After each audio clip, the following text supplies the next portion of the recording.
investigator that day. You can look at any part of this, but what I'm asking you is whether or not you remember telling the private investigator that when you saw the car, you weren't passing on Fairview, you were up on Cedar Crest. That's the question I'm asking. So I'd ask you to look at whatever part you want, but I'm going to point out a part to you. When you're done, don't answer, just look up, and then I'll get to ask you some questions about your memory, okay? Okay. And so I've directed to this part, but you can look at any part that you want, sir.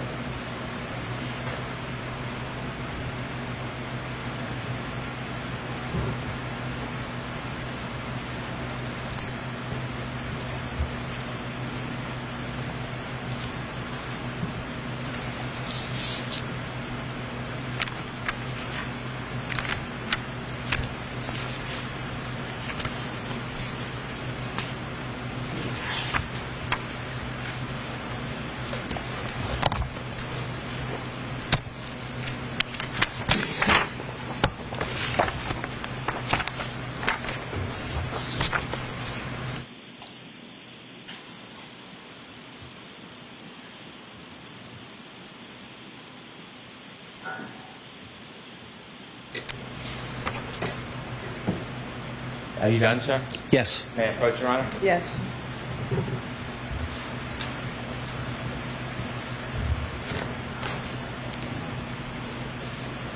Sir, do you now remember when you were speaking to the defense investigator about seeing a car? You said that about 3:30 to 4 a.m.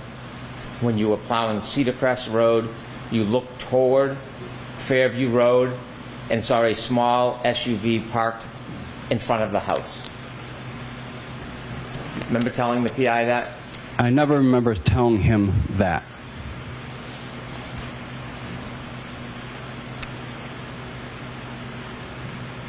When you spoke to law enforcement, not the Canton police or the state police, you understood it was important to be as accurate as possible? Yes. And you understood, at least with that law enforcement agency, if you misled them in any way, it could be up to a 10-year penalty? Yes. When you spoke to them, did you take that interview very seriously? Yes. Try to be as precise and accurate as you could? Yes. And when you spoke to them, obviously, like anybody, you had in mind that there could be serious consequences if they felt misled. Yes. You try to be honest with them, Yes. provide them your best memory in good faith. Yes. And this was shortly before, well, actually, this was May 24th, 2023, correct? Correct. When you met, there was more than one person there from this agency? I believe so. Was there potentially two? There was two. And when you met with them, they asked you about when you began working that night. Yes. You told them 11:30 to midnight. I never told him that. And so as you sit here today, your memory is you did not tell those law enforcement agents that you began work at 11:30 to 12? We had a 2:30 start time. I understand, but I'm asking you, I never told him. It was always 2:30 start time. when you spoke to them, do you remember telling them the first time you were out near the area was midnight? Nope. No. When you spoke to those law enforcement personnel, were they taking notes? I believe so. Have you ever seen their report? The first trial I did, yes. Who showed you that report? It was shown to me by Prosecutor Lally. You think Prosecutor Lally showed you that report? It was shown to me. And do you remember telling those two law enforcement personnel that you believe that there were emergency vehicles, ambulances, or police cars in front of Fairview at 3 to 3:30 a.m.? I do not. Are you saying that you did not say these things to them, or are you saying that that's not your memory? That's not what I said. And so you're saying that's wrong. You're denying Correct. you made those statements. Correct.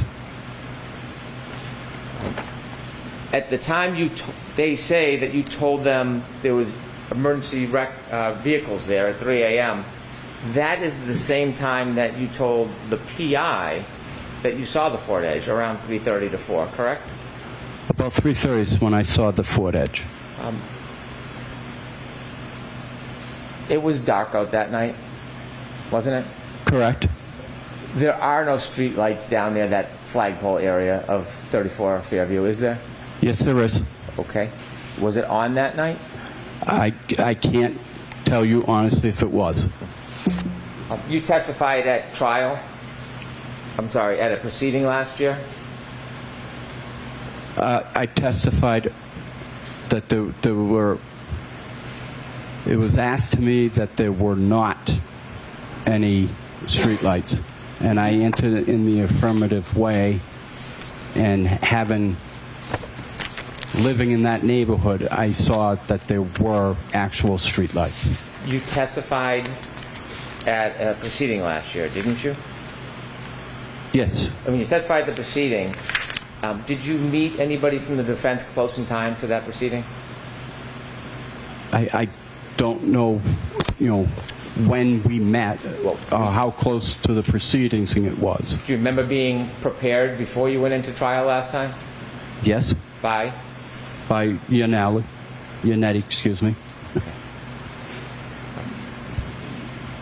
Do you remember telling the defense private investigator that you made your final pass at 6:30 a.m.? I remember I told him it was about 3 hours going down Cedar Crest and was not able to go to the end of Fairview due to the first responders. At trial last year, do you remember saying it was 5:30? I did. And today you had said about 6:15. Yes. Okay. You weren't timing anything on a watch for times, were you? I was not. You were not accounting in any way for time whatsoever when you were out that night, were you? No, I was not. When you're providing times, are you trying to use your best memory? Yes. Do you recognize that you have a differing memory on times of what you did that night? No. You talked about your view from the tow truck and that you have a bunch of lights on it. On the tow truck, you had mentioned that your vision to the side was 5 to 6 feet. Can you rephrase that, please? Yes, of course. You said when you were driving your tow truck, you could see forward and sideways. Okay. I don't want to be... I don't drive a tow truck. My apologies. My apologies. Your snowplow. Thank you. You said you can see forward and sideways. I can see forward, I can see diagonal, and I can see right to left. When you look right to left, you said you could see about 5 feet. Correct. Do the lighting conditions affect how well you can see? No. Does the weather? Yes. When you're plowing, are you ever looking at the street in front of you? Yes. Are you looking at people's front yards?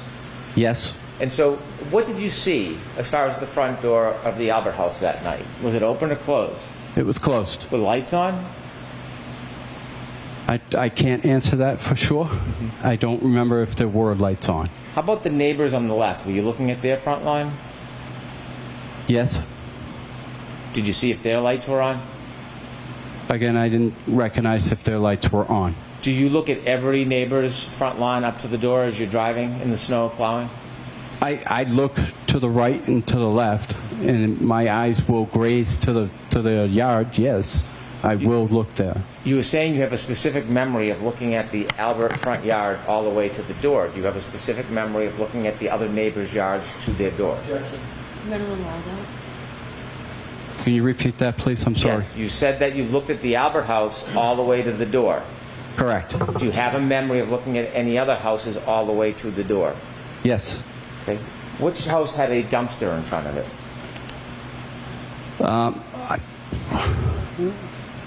I don't know. I wasn't paying attention to a dumpster. Dumpster wouldn't be in the front yard. Are you sure on your route there was no dumpsters in anybody's front yard? I can tell you there was a dumpster this week. No.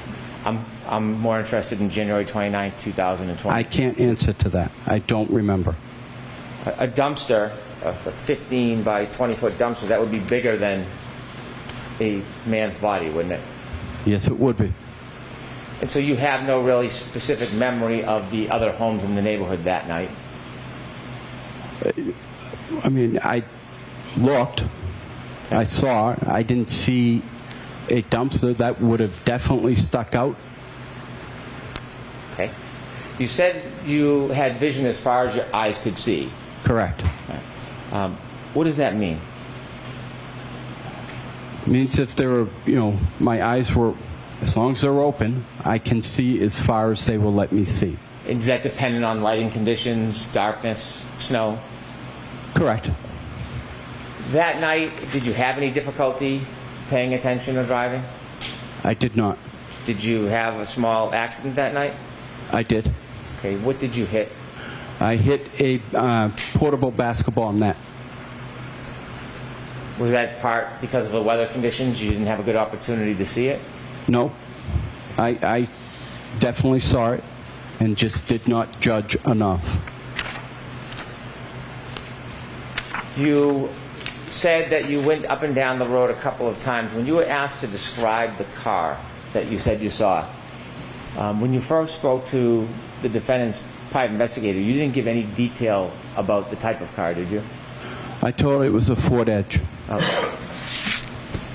When you first spoke to the investigator, you used the words Ford Edge? I did. Did they bring you to a parking lot at some point? They did. And when they brought you to a parking lot, did they have you go out in the parking lot and look at a Ford Edge?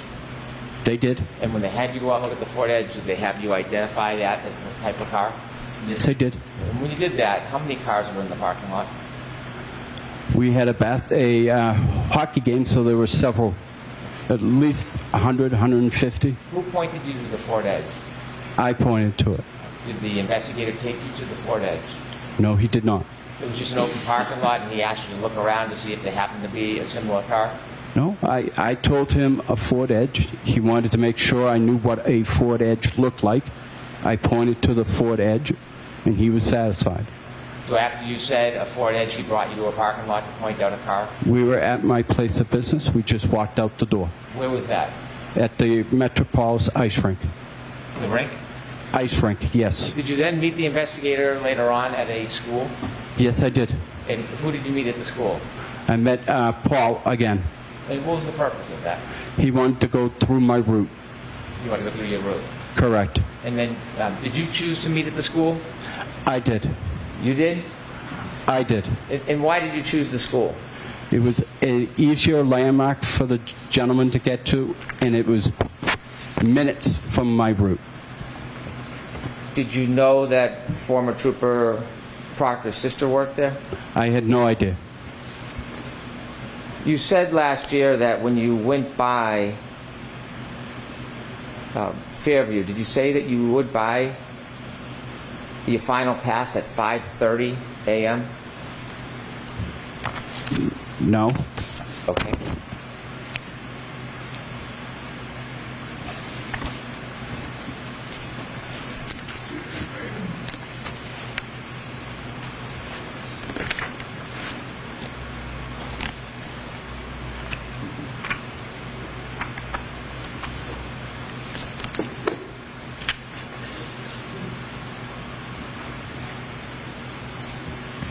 May I approach?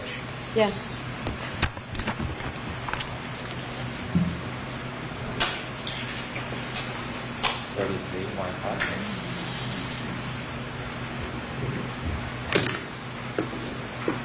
Sir, when you have contact, you also wear reading glasses? Yes. I can't read things up close. Understood. This is trial testimony, testimony from June 21st, 2024. Mm-hmm. And you were asked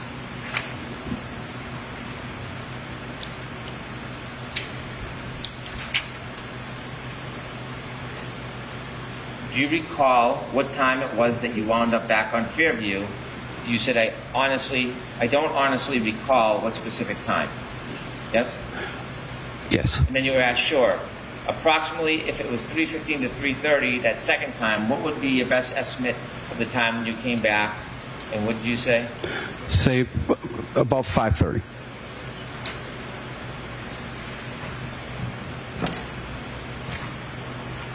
And so even last year, you were having some difficulty remembering the times, right? Objection. System. Were you having difficulty last year remembering the times that you were on Fairview? No. When you said you were on Fairview last year at 5:30, you didn't see anything on the Albert front lawn at 5:30 a.m.? I wasn't on Fairview at 5:30 a.m. Okay. Were you asked last year about your travels on Fairview? Yes. Okay. When you asked about, do you recall, was the time you wound up on Fairview, and you said you didn't remember. Do you remember that testimony? I do. And is that true testimony? Yes, it is. Okay, so you had some difficulties in your memory of when you were on Fairview when you testified last year. Isn't that fair to say? No, it's not fair. And then you were asked approximately, if it was 3:15 to 3:30 the second time, what time did you come back? And I said, if I were to guess, I said 45 minutes later. Did you say, I would say, if I had to say, it would have been 5:30 up Fairview? That time was incorrect. It was 6:15. I couldn't go down any further due to the police presence. So your testimony last year, you understandably made a mistake about the time, correct? I did. And it's true, isn't it, that you really have somewhat foggy memory about the times. It is not. That time of 5:30 is very different than the time you told the agents when you met them, the law enforcement officials that weren't from Canton or the state police. That was very different than when you told them 3 to 3:30. Very different. And it's different than the 3:30 to 4 timeline that you gave the defense private investigator the first time you spoke to them. Correct?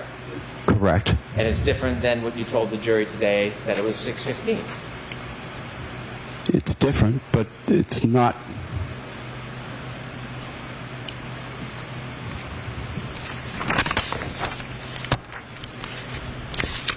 When you plowed that night, did you have any reason to look for somebody who was lying on the side of a yard? No. Did you have any expectation somebody would be lying helpless on the side of a yard that night? No. If you had seen somebody, certainly you would have helped. Correct.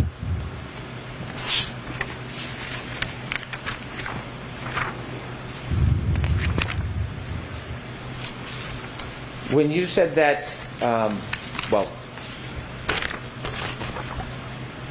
when the private investigator asked you where you were when you said you saw the Ford Edge, are you saying that you didn't tell the private investigator that you were on Cedar?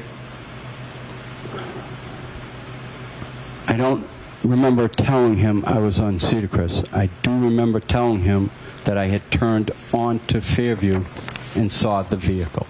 Cedar Crest in a storm at night is quite a distance from the flagpole at Fairview, isn't it? No. About 300 feet? Roughly. Difficult to see under those conditions? No. Could we have Exhibit 71, Stream 0, at about 6:17 a.m., please? Okay.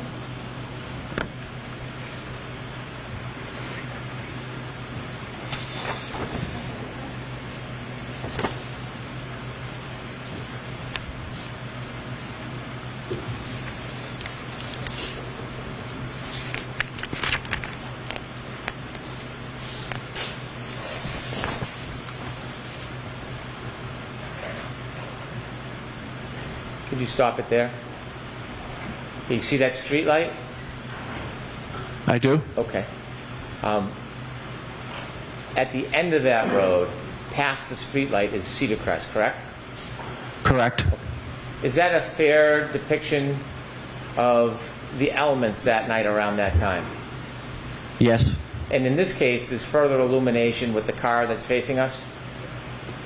Correct. That wasn't there, was it? Correct. you said after you saw law enforcement, did you come down Fairview after you saw law enforcement? I was on Fairview already when I saw the law enforcement. Did you drive by Cedar Crest again to go back and forth and watch what was going on, or did you go on your route? I went on my route, which included Cedar Crest. Did you keep driving by because you wanted to watch, or did you just leave and do your regular route? I went and did my regular route. Could I have 61927, please?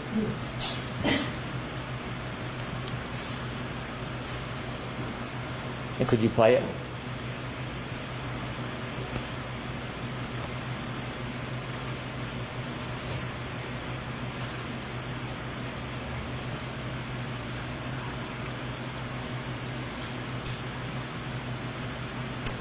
If you could back up a little before 61927.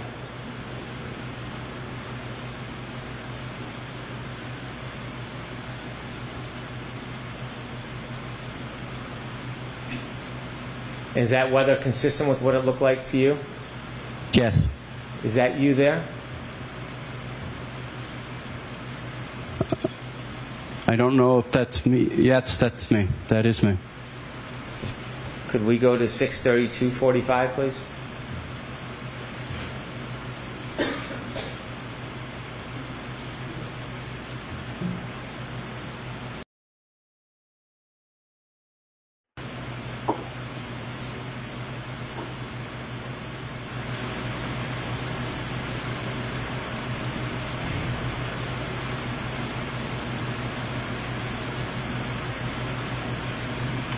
Is that you again?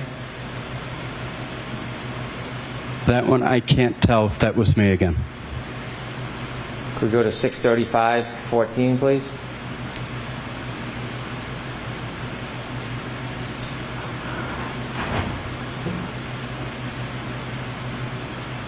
Was that you? I don't see it. I don't see the truck. I'm sorry. It's okay. Could we go back to 63512?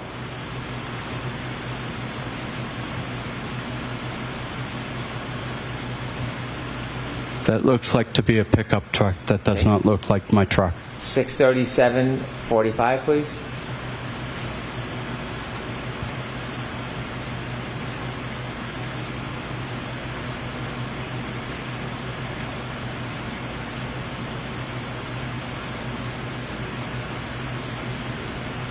And that's you again, right?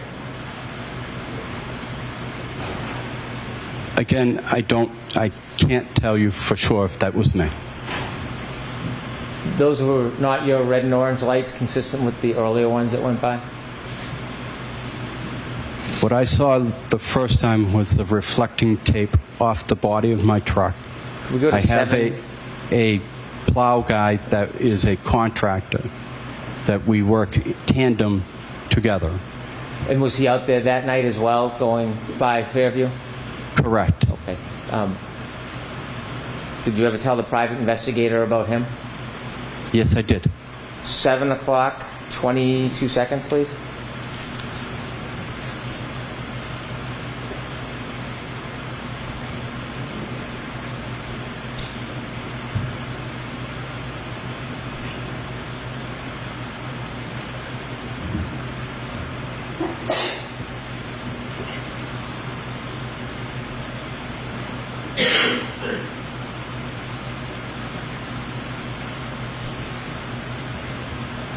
Is that you, sir?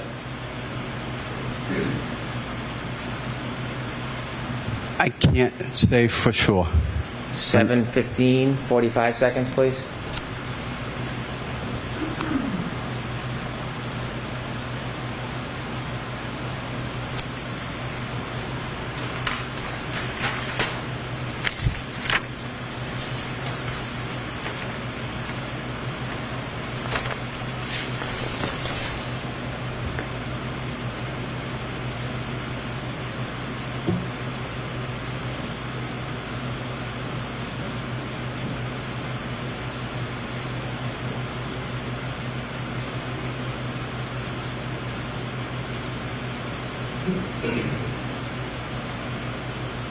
Do you recognize that plow?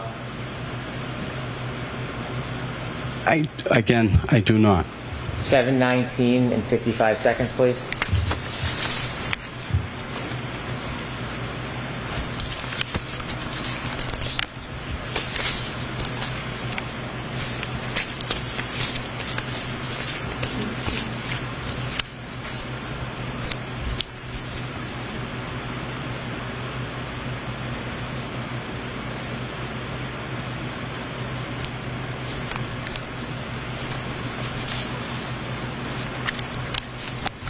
Was that you, sir?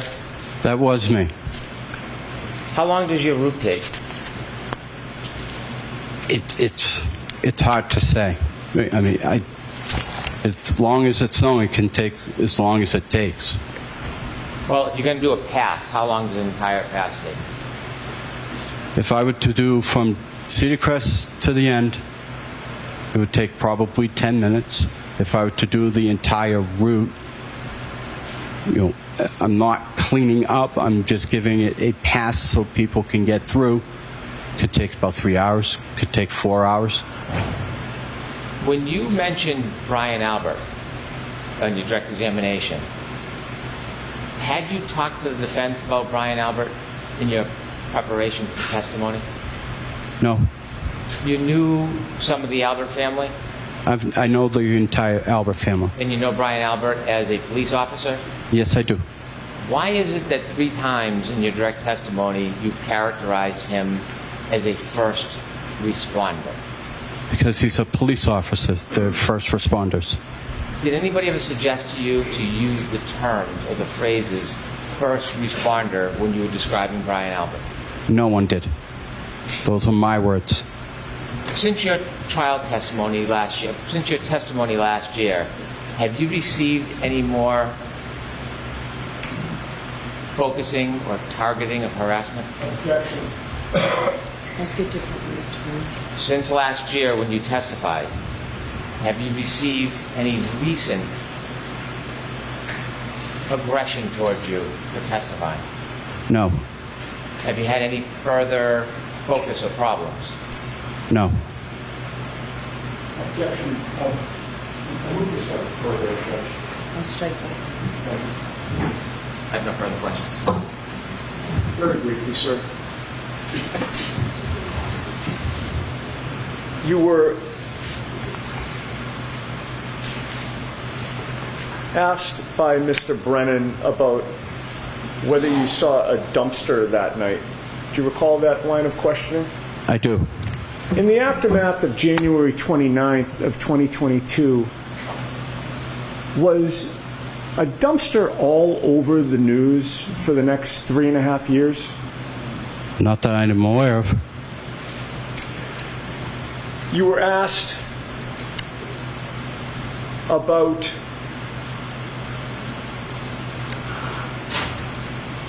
going through your route with the defense investigator and giving a statement to the defense investigator. Yes. How soon after January 29th of 2022 was that? 2 weeks. Were the events fresh in your mind at that time? Yes. Finally, actually not finally, I've got 2 more points, but they're both brief. You had mentioned that night you actually misjudged and hit a net. Yes. Can you describe the basketball apparatus that, and I'm going to ask you what part of it you hit, but describe what that looks like. It's got a base with wheels on it. It's portable, so you can move it in and out. And it's got the basketball frame, and it's got the backboard and then rim. Okay. So this is not a pole that was cemented into the ground. Correct. But perhaps we're all familiar with it, the black base that maybe you put sandbags on, Correct. that type of thing to keep it in place, but it does have wheels? Correct. All right. And you mentioned the net. The net is the rope netting that comes down, correct? There's also a hoop that keeps the net in place? Yes. And the pole? Correct. And the base? Correct. Of all those things, what part did your Franken truck actually catch? It caught the net in the little bit part of the frame of the the frame where the net was. Something that you saw from the beginning, you just misjudged the distance. Correct. Now, finally, with regard to the 5:30 testimony that you gave last year, Yes. did you also testify that the last pass that you tried to make when the police were blocking the scene was about 3 hours after that 3:30 second up and down? Yes. So why is it last year that you testified that it was 3 hours later, but you came up with the time of 5:30 as the final time? As he's asking me these questions, I'm trying to do the math in my head. I'm sorry, math is not my strong suit. What time was it when you made that final pass, sir? 6:15. 6:15, 6:30. I have nothing further.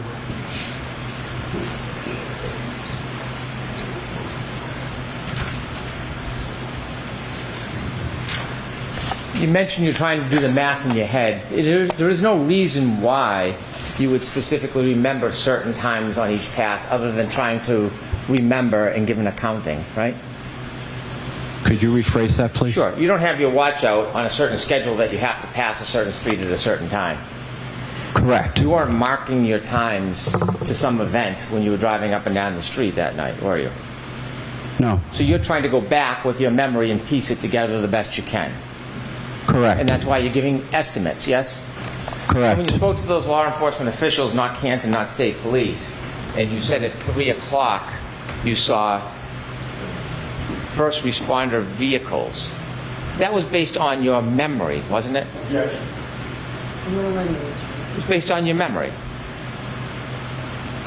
Not at 3:30. Right. Do you know that there was a car similar to a Ford Edge in front of 34 Fairview around 6 a.m. that morning?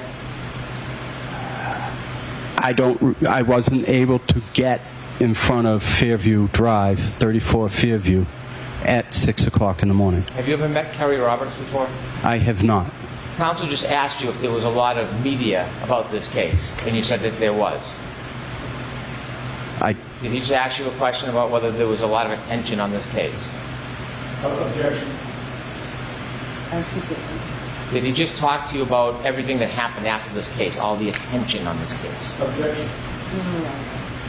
You remember his question about all the attention after this case? He asked specifically a question about the dumpsters. And he said that wasn't subject to a lot of attention, was it? Correct. Right. But this case was. The case itself, yes. The people involved in this case were subject to a lot of attention. Correct.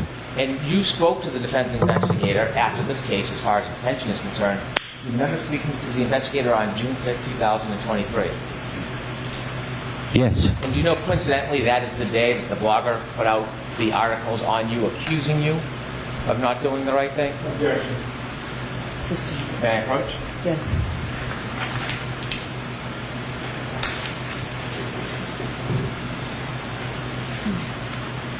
Showing you a document. Let's take a look at that document. What day is that document dated?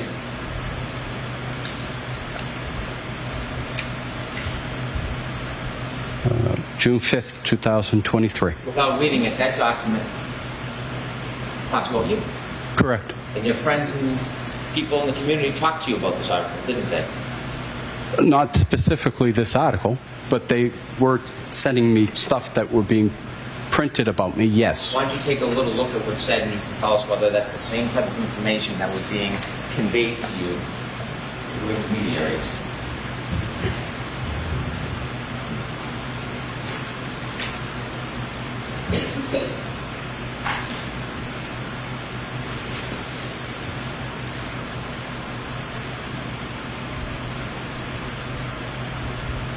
Can you ask that question again, please? Yes, sir. Was this some of the kind of attention that you were receiving on June 5th after you spoke to the defense investigator? Yes. Like come sidebar? Okay.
All rise for the court, please. Jurors, close your nose. Follow me.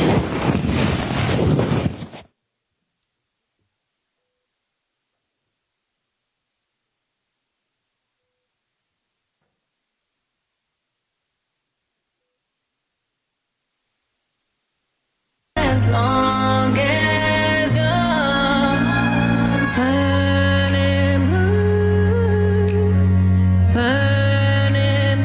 All right, well, here is one thing that might unite us all, and that is a hatred for potholes. It does not matter where you live. Hitting a pothole will ruin your day. So a group of neighbors down in Louisiana have come up with this creative solution for their neighborhood pothole. They've turned it into the Laurel Street Zoo, and what used to be a giant hole that has taken out neighbors' tires is now covered with synthetic turf and flamingos. Other people have started adding their little own animals too. Neighbors there say this is a way for them to find joy amid the frustration, but that they would eventually like to shut that zoo down and get that pothole repaired. And Jason, I can think of a couple of zoos that we could set up in Boston, our local roads. And they don't even have snow. Yeah. They don't have any snow. They're not even salting the roads down there, so I don't know what they got going down there in New Orleans. Maybe it's some of the potholes, you know, from, what did we have? We had a sinkhole earlier this week, so they may be dealing with a lot of that. Potholes are a universal issue. They're a universal Yeah. issue. Yes. Something that's also a bit universal once we get into the summer months. We haven't even made it officially to summer yet. We'll actually be in the heat. We're all actually going to be sort of banding together over the next couple of days or so, or maybe we're not going to be banding together because it'll be too hot outside. But we're waking up this morning with temperatures into the 60s and a veiled start to the morning here, mainly due to the wildfire haze that we have coming down from Canada. So a lot of the haze will likely be manifesting as we get into the peak heat hours of the day today. You can see where that dark blue will be racing across the Commonwealth as we head towards the noon hour, and certainly pushing east as we head towards the afternoon as well. So you're definitely going to notice that if you're going to be heading west or heading north or even heading south, leaving the city later on today. Improved conditions for air quality for Friday, and certainly as we move towards Saturday. But for Friday and Saturday, this is what we're dealing with. Another storm threat moving into the region as well. Hour by hour forecast for you today here. You can see temperatures flipping from the 60s to the 70s, moving to the 80s, and some areas across southern New England, interior southern New England today, will actually be touching on 90 degrees for the first time this season. If you're wanting to stay shoreside, as you can see there heading into the afternoon, South Shore, this is mainly speaking about the South Shore down near Plymouth. High tide again earlier this morning. We have another high tide around the 1 p.m. hour later this afternoon. We will be cooler for the South Shore, Cape and the Islands later today, right around the lower 80s. UV index will be high.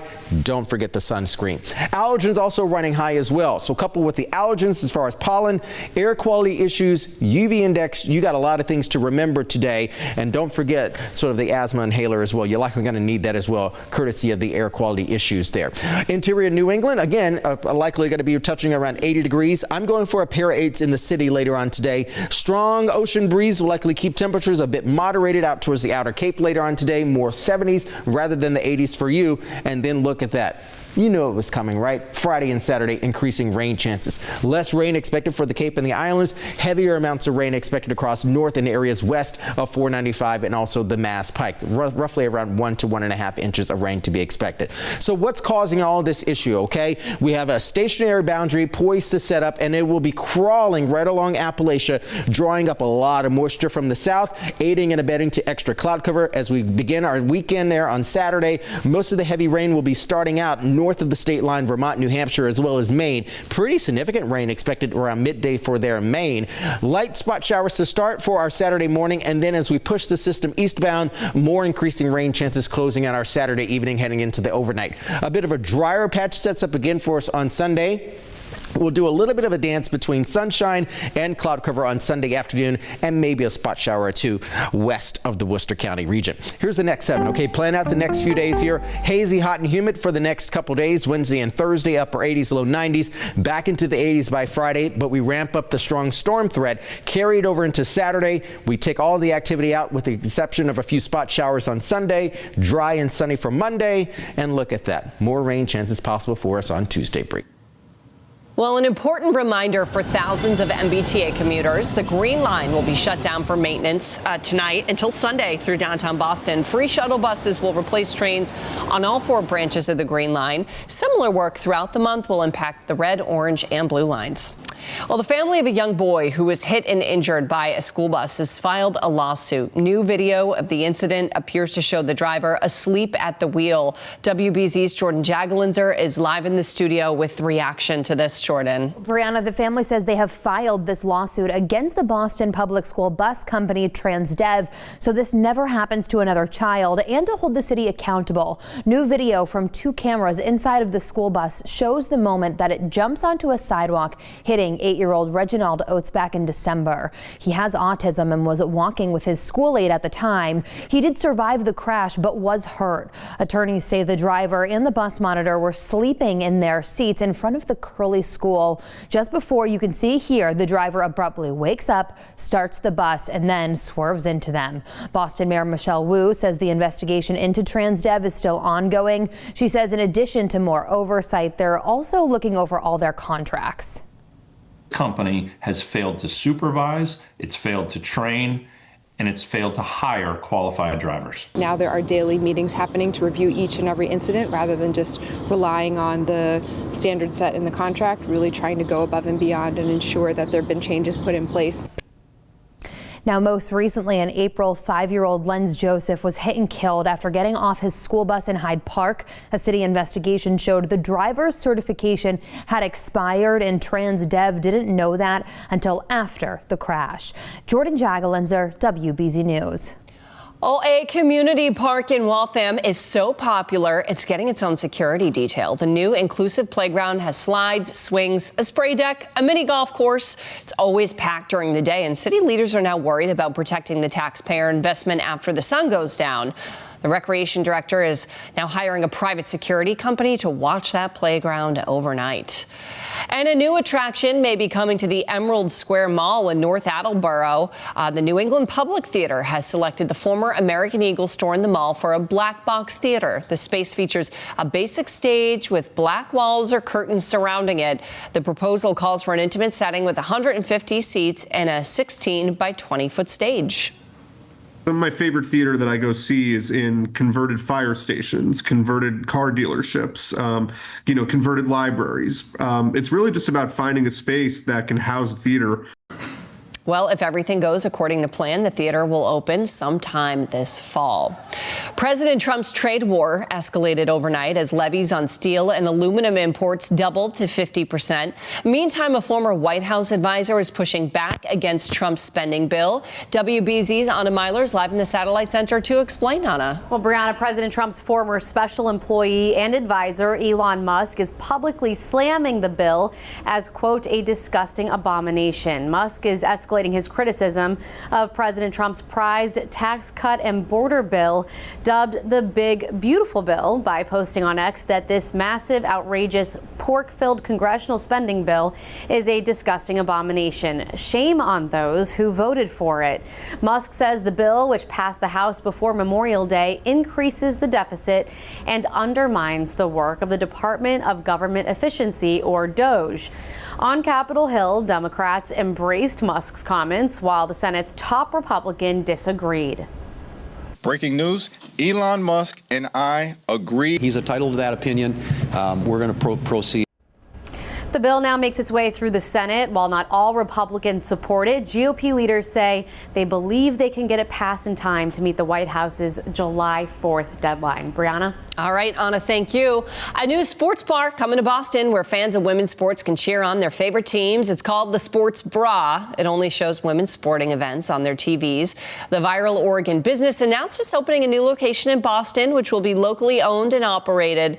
And the founders say the success of the Boston Fleet and the arrival of Boss Legacy Soccer Club makes Boston a natural fit for expansion.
a really big hug. But ICE, please get him out, please. Right now on CBS News Boston, the family of a Milford teen detained by ICE pleading for his safe return. Their message to immigration officials as his fellow students show support on the volleyball court. Plus, a family sues a transit company after a school bus driver hits a little boy on the sidewalk in Jamaica Plain. The disturbing actions leading up to the incident caught on camera in a new video. And the judge denying the motion after Karen Reed's team calls for a mistrial, the witness testimony that led to a contentious day in court.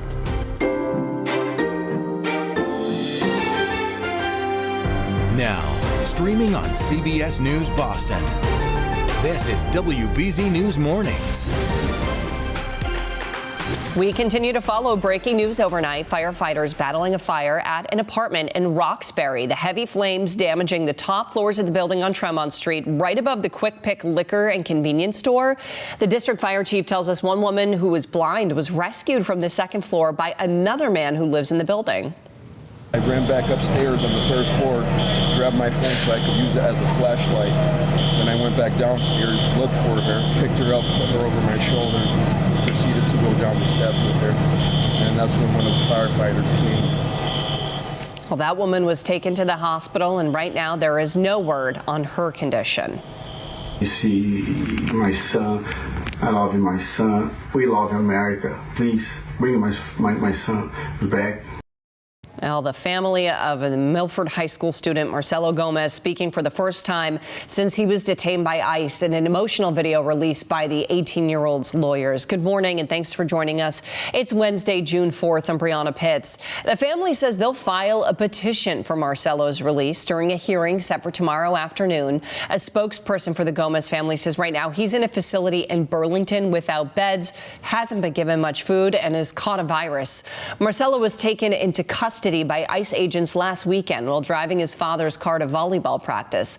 ICE officials say they were actually looking for his dad, but defended their decision to detain him anyway.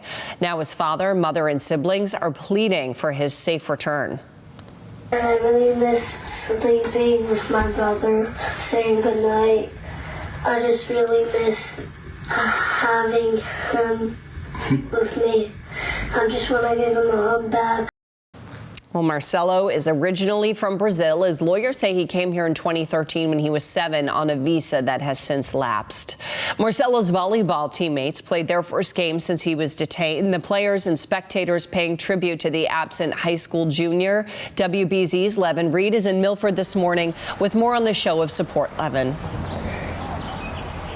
Hey, Brianna, and it was on Saturday that Marcelo Gomez was detained by ICE as he was on his way to volleyball practice. So you can imagine the just buildup of emotions as his team took the home court, without him yesterday in a volleyball game. And those emotions and signs of support were great for Marcelo, but they were also for the community as well. And they held up in the stands as the contest went along. Milford took on Taunton, but both teams had showed support for Marcelo Gomez. The Taunton volleyball team wore Marcelo's supportive T-shirts in their warm-ups. The stands were packed with fans who wore supportive Free Marcelo shirts, and the team hung Marcelo's number 10 jersey in the gym.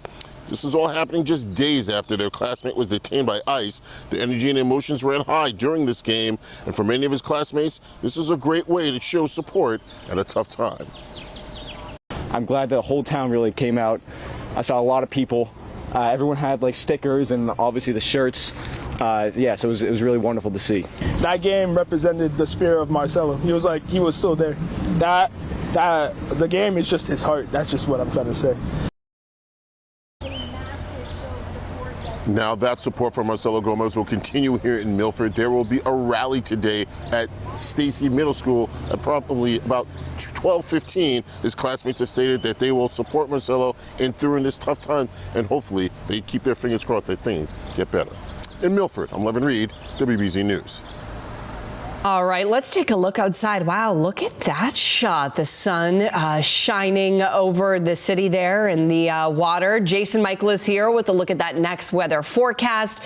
Jason, we are in for another hot one today. A hot and hazy day ahead. That was an excellent view you saw there, Brianna, of the Boston Harbor, looking out east over the Boston Harbor, showing that veiled sunrise that we've been talking about, that haze that is really mimicking a lot of that smoke that we have in the upper elevations. Mid and also the upper levels are transporting a lot of that smoke from the Canadian wildfires east. Okay, and I also want to point out to you, high pressure is to the south of us right now. And remember, high pressure systems rotate clockwise. That is allowing for that south-southwest wind to move into the region, and it will transport a lot of the hot conditions across Appalachia right up the I-95 corridor straight into New England. This is why we're expecting above average temperatures today as well as tomorrow. Well above average, I will point out. We should be around 72 for this time of year. Some areas may or may not make it to around 90 degrees later on today. 60s outside as of right now. That pocket of warmer air already begin to be into northern Mass right along 495 northbound, 63 in Fitchburg, 55 over in Manchester, mid to low 50s in western Mass. Hartford are also nearing 60 degrees, and Boston, that urban heat all effect already taking residence here in our area. Air quality issues already popping up across portions of Connecticut. We will likely see more of these green dots become yellow dots, indicating some moderate air quality issues as we push into the afternoon, and certainly for tomorrow as well. We continue with the haze out on our eastern sky again this morning. As we push into the afternoon, we could actually gain another 15 to 20 to 25 degrees on top of where we already are. That will take us into the mid to upper 80s as far as the city of Boston, and surrounding areas will likely remain above average at least over the next couple days or so, or at least in the 80s and perhaps even the 90s. Cooler air will be moving on in towards the tail end of the weekend, though, and that means rain chances. Rain, cooled air moves in for the start of the weekend. We'll talk about the impacts coming up, Brianna. Well, this morning, the White House says deportation could be imminent for the family of the man accused of orchestrating this weekend's violent attack on Jewish rallies in Boulder, Colorado. CBS's Jared Hill is the latest. Days after police say Mohammed Solomon threw flaming Molotov cocktails at a group in Colorado, raising awareness for Israeli hostages in Gaza, the White House is investigating his family. If they had any knowledge of it or if they provided support to it. In a video on social media, Homeland Security Secretary Kristi Noem confirmed that immigration officers detained Solomon's wife and 5 children, while the 45-year-old suspect sits behind bars. Authorities say the Egyptian national entered the country in 2022 on a tourism visa. It expired the following year, and he was in the country illegally at the time of the attack. Investigators say a dozen people were injured, and according to the FBI, witnesses heard Solomon yell, "Free Palestine." We need to come together as human beings and to support one another and show up. Tuesday, in the very same spot as the chaos, a moment of healing as members of Boulder's Jewish community stood alongside allies, taking time to pray. The joy of this was seeing how many people were able to make the time less than 24, a little over 24 hours in advance to be here today. Solomon appeared before a Colorado judge on Monday. He faces more than 40 state charges, including attempted murder. Jared Hill, CBS News. Meanwhile, Patriots owner Robert Kraft, who's the founder of the Foundation to Combat Anti-Semitism, says people are afraid to call these attacks what they really are. I'm very concerned that our political leaders and other people in the news area don't report it as blatant anti-Semitism. Wherever I go in America now, people come up to me on the street and say, I'm scared. I'm afraid to speak out on what my background is, and they thank me for doing it. Well, the mother of a 5-year-old girl who was killed in a car crash in Franklin has died from her injuries. Meena Ben Patel passed away yesterday. A suspected drunk driver hit the family's car head-on last month as they were on their way to a birthday party. Her 5-year-old daughter, Krisha, was also killed. Her young son suffered critical injuries. A memorial service is planned for tomorrow in Franklin. Well, now to the latest in the retrial of the Karen Reed case. Drama in the courtroom when the defense requested a mistrial. The judge quickly denied that motion. WBZ's Penny Commit is outside of the courthouse with a closer look at the contentious testimony and what is next. Well, most of the testimony recently has really centered around John O'Keefe's arm injuries and the defense's theory that they weren't caused by Karen Reed's taillight, rather by a dog attack. But then suddenly, in the middle of yesterday morning, without the jury present, the defense asked the judge for a mistrial. It was a very dramatic moment. They claimed that the prosecution tried to sneak in evidence that no dog DNA was found on John O'Keefe's arm.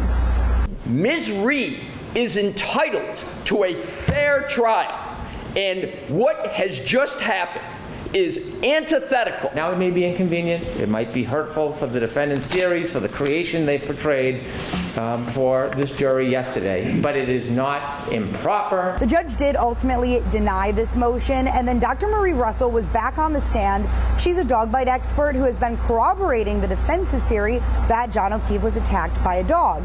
Then Dayton Police Sergeant Nicholas Barros taking the stand. He supervised Karen Reed's car getting towed from her parents' house and said the piece missing from Reed's taillight was just about the size of a dollar bill at the point that he saw it. But then his memory was called into question. When exactly the taillight was broken is going to be central to the defense's case. Reed concedes that it was somewhat damaged that morning, but believes that it was later broken more by police and then planted at the scene. The piece was about maybe this big. That was not the taillight the day I was there. Absolutely not. You were never even shown a photo. You only saw this through social media. You saw this through, whether it was on online, the news, things like that. What Attorney Brennan was able to do was really attack sort of the integrity of his memory. And we do know the defense's two next witnesses. One of them is Brian Loughran, a.k.a. Lucky. He is that snowplow driver that testified during the first trial. He did not see a body on a lawn that night. And then we're also going to hear from a woman who was out drinking that night with John and Karen and everyone else. She testified for the prosecution during the first trial. This time she'll be up for the defense. And a reminder that today's testimony is only going to be a half day. In Dedham, I'm Penny Kmet, WBZ News. Well, you can watch the Karen Reed retrial live right here on CBS News Boston. You can also catch up anytime on our WBZ YouTube page.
watching WBZ News.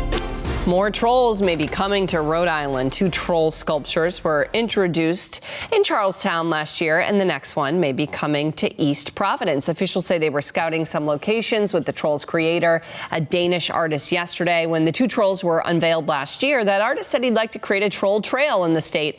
However, no official plans have been announced. We already celebrated the anniversary of the Battle of Lexington and Concord, but some new Mass 250 events are coming up, this time commemorating the 250th anniversary of the Battle of Bunker Hill. The Commonwealth Museum has a special exhibit marking 2.5 centuries since the start of the American Revolution. It's been extended to run through July 9th and will be revamped to highlight the Battle of Bunker Hill, which was a turning point in the war. It helped unify the colonies in the idea that they had to take a stand to win independence. So in a very real way, the effort here, the blood that was spilt here, the fighting that went on here, set the scene for the revolutionary declaration of the Declaration of Independence and subsequently the founding of the United States of America. I don't think the significance of this battle can be underestimated. The Commonwealth Museum's on Morrissey Boulevard, right across the street from the JFK Presidential Library.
One thing that might unite us all, and that is a hatred for potholes. It does not matter where you live. Hitting a pothole will ruin your day. So a group of neighbors down in Louisiana have come up with this creative solution for their neighborhood pothole. They've turned it into the Laurel Street Zoo, and what used to be a giant hole that has taken out neighbors' tires is now covered with synthetic turf and flamingos. Other people have started adding their little own animals too. Neighbors there say this is a way for them to find joy amid the frustration, but that they would eventually like to shut that zoo down and get that pothole repaired. And Jason, I can think of a couple of zoos that we could set up in Boston, our local roads. And they don't even have snow. Yeah. They don't have any snow. They're not even salting the roads down there, so I don't know what they got going down there in New Orleans. Maybe it's some of the potholes, you know, from, what did we have? We had a sinkhole earlier this week, so they may be dealing with a lot of that. Potholes are a universal issue. They're a universal issue. Yes. Something that's also a bit universal once we get into the summer months. We haven't even made it officially to summer yet. We'll actually be at the heat. We're all actually going to be sort of banding together over the next couple of days or so, or maybe we're not going to be banding together because it'll be too hot outside. But we're waking up this morning with temperatures into the 60s and a veiled start to the morning here, mainly due to the wildfire haze that we have coming down from Canada. So a lot of the haze will likely be manifesting as we get into the peak heat hours of the day today. You can see where that dark blue will be racing across the Commonwealth as we head towards the noon hour, and certainly pushing east as we head towards the afternoon as well. So you're definitely going to notice that if you're going to be heading west or heading north or even heading south, leaving the city later on today. Improved conditions for air quality for Friday and certainly as we move towards Saturday. But for Friday and Saturday, this is what we're dealing with. Another storm threat moving into the region as well. Hour by hour forecast for you today here. You can see temperatures flipping from the 60s to the 70s, moving to the 80s, and some areas across southern New England, interior southern New England today, will actually be touching on 90 degrees for the first time this season. If you're wanting to stay shoreside, as you can see there heading into the afternoon, South Shore, this is mainly speaking about the South Shore down near Plymouth. High tide again earlier this morning. We have another high tide around the 1 p.m. hour later this afternoon. We will be cooler for the South Shore, Cape and the Islands later today, right around the lower 80s. UV index will be high. Don't forget the sunscreen. Allergens also running high as well. So coupled with the allergens as far as pollen, air quality issues, UV index, you got a lot of things to remember today. And don't forget sort of the asthma inhaler as well. You're likely going to need that as well, courtesy of the air quality issues there. Interior New England, again, likely going to be touching around 80 degrees. I'm going for a pair of 8s in the city later on today. Strong ocean breeze will likely keep temperatures a bit moderated out towards the outer Cape later on today. More 70s rather than the 80s for you. And then look at that. You know it was coming, right? Friday and Saturday, increasing rain chances. Less rain expected for the Cape and the Islands. Heavier amounts of rain expected across north and areas west of 495 and also the Mass Pike. Roughly around 1 to 1.5 inches of rain to be expected. So what's causing all this issue, okay? We have a stationary boundary poised to set up, and it will be crawling right along Appalachia, drawing up a lot of moisture from the south, aiding and abetting to extra cloud cover as we begin our weekend there on Saturday. Most of the heavy rain will be starting out north of the state line, Vermont, New Hampshire, as well as Maine. Pretty significant rain expected around midday for their Maine. Light spot showers to start for our Saturday morning, and then as we push the system eastbound, more increasing rain chances closing out our Saturday evening heading into the overnight. A bit of a drier patch sets up again for us on Sunday. We'll do a little bit of a dance between sunshine and cloud cover on Sunday afternoon, and maybe a spot shower or two west of the Worcester County region. Here's the next 7. Okay, plan out the next few days here. Hazy, hot, and humid for the next couple days. Wednesday and Thursday, upper 80s, low 90s. Back into the 80s by Friday, but we ramp up the strong storm threat. Carried over into Saturday. We take all the activity out with the exception of a few spot showers on Sunday. Dry and sunny for Monday. And look at that. More rain chances possible for us on Tuesday. Break. Well, an important reminder for thousands of MBTA commuters. The Green Line will be shut down for maintenance tonight until Sunday through downtown Boston. Free shuttle buses will replace trains on all 4 branches of the Green Line. Similar work throughout the month will impact the red, orange, and blue lines. Well, the family of a young boy who was hit and injured by a school bus has filed a lawsuit. New video of the incident appears to show the driver asleep at the wheel. WBZ's Jordan Jaglinzer is live in the studio with reaction to this. Jordan. Brianna, the family says they have filed this lawsuit against the Boston Public School bus company Transdev, so this never happens to another child, and to hold the city accountable. New video from 2 cameras inside of the school bus shows the moment that it jumps onto a sidewalk, hitting 8-year-old Reginald Oates back in December. He has autism and was walking with his school aide at the time. He did survive the crash, but was hurt. Attorneys say the driver and the bus monitor were sleeping in their seats in front of the Curly school. Just before, you can see here, the driver abruptly wakes up, starts the bus, and then swerves into them. Boston Mayor Michelle Wu says the investigation into TransDev is still ongoing. She says in addition to more oversight, they're also looking over all their contracts. Company has failed to supervise, it's failed to train, and it's failed to hire qualified drivers. Now there are daily meetings happening to review each and every incident rather than just relying on the standards set in the contract, really trying to go above and beyond and ensure that there have been changes put in place. Now, most recently in April, 5-year-old Lenz Joseph was hit and killed after getting off his school bus in Hyde Park. A city investigation showed the driver's certification had expired, and TransDev didn't know that until after the crash. Jordan Jagalinzer, WBZ News. Oh, a community park in Waltham is so popular, it's getting its own security detail. The new inclusive playground has slides, swings, a spray deck, a mini golf course. It's always packed during the day, and city leaders are now worried about protecting the taxpayer investment after the sun goes down. The recreation director is now hiring a private security company to watch that playground overnight. And a new attraction may be coming to the Emerald Square Mall in North Attleboro. The New England Public Theater has selected the former American Eagle store in the mall for a black box theater. The space features a basic stage with black walls or curtains surrounding it. The proposal calls for an intimate setting with 150 seats and a 16 by 20 foot stage. My favorite theater that I go see is in converted fire stations, converted car dealerships, converted libraries. It's really just about finding a space that can house a theater. Well, if everything goes according to plan, the theater will open sometime this fall. President Trump's trade war escalated overnight as levies on steel and aluminum imports doubled to 50%. Meantime, a former White House advisor is pushing back against Trump's spending bill. WBZ's Anna Myler is live in the Satellite Center to explain, Anna. Well, Brianna, President Trump's former special employee and advisor, Elon Musk, is publicly slamming the bill as, quote, a disgusting abomination. Musk is escalating his criticism of President Trump's prized tax cut and border bill, dubbed the Big Beautiful Bill, by posting on X that this massive, outrageous, pork-filled congressional spending bill is a disgusting abomination. Shame on those who voted for it. Musk says the bill, which passed the House before Memorial Day, increases the deficit and undermines the work of the Department of Government Efficiency, or DOGE.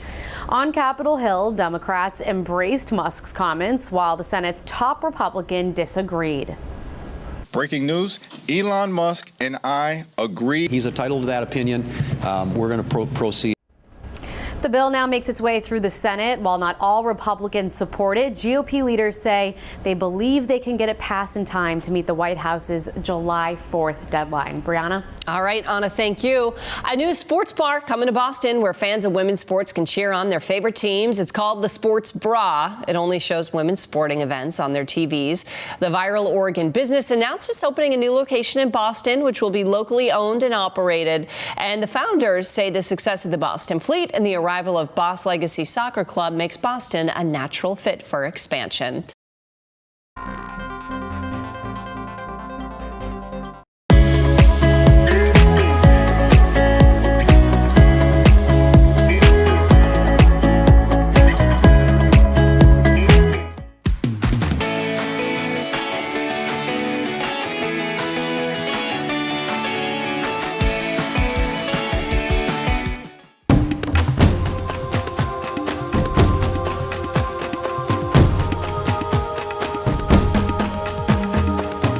When I had mentioned about meeting the defense investigator on June 5th, 2023, I misspoke. It was June 5th, 2024. Does that sound more like it?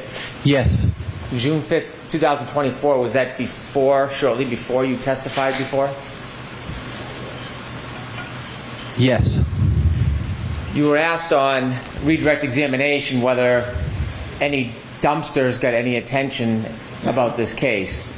The question I was asking is, did you notice things that might have been open and obvious? And you have no memory of an actual dumpster in the area, correct? Correct. If I could have on the screen Exhibit 37, a still photo from that clip.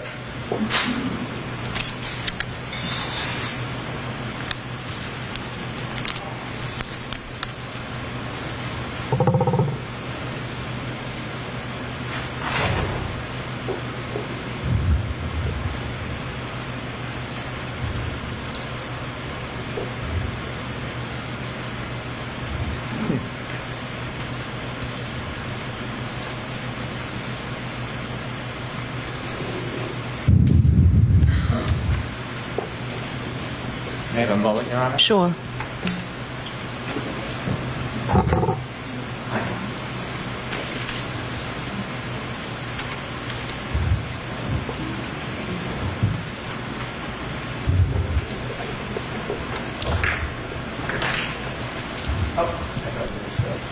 It's a video that I'll stop at a certain point. Okay. Exhibit 71.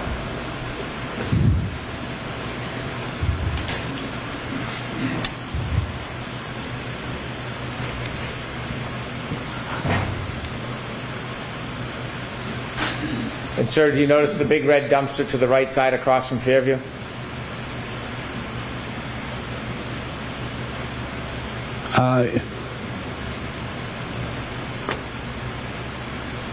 Yes. Okay, you can take that down. Sir, when we started the break, I'd asked you some questions. I showed you a document, asked you if you were aware what was inside that document, and you mentioned that was around June 5th, 2023. That was before your last testimony in this case? Yes. And you knew that a person or persons were putting out private pictures of you online? I did notice. And those private pictures, you didn't give anybody permission or want that attention, did you? I did not.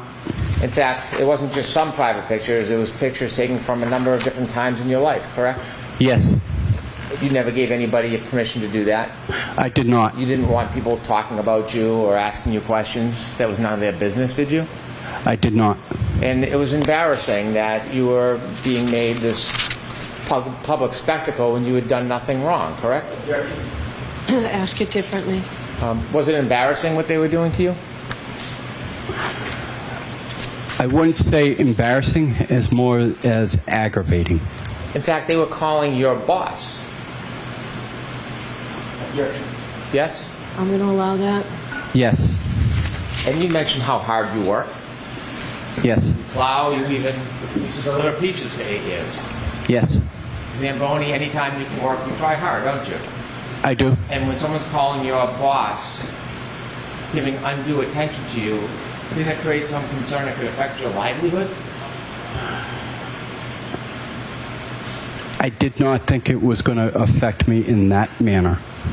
In addition to dragging you into this, because of you, your brother was dragged into this, wasn't he? Objection. Ask it differently. When you were getting this information about what was happening, you learned that they were also dragging your brother into this because of you, correct? Objection. I'll sustain that. Did you learn that information was coming out about your brother?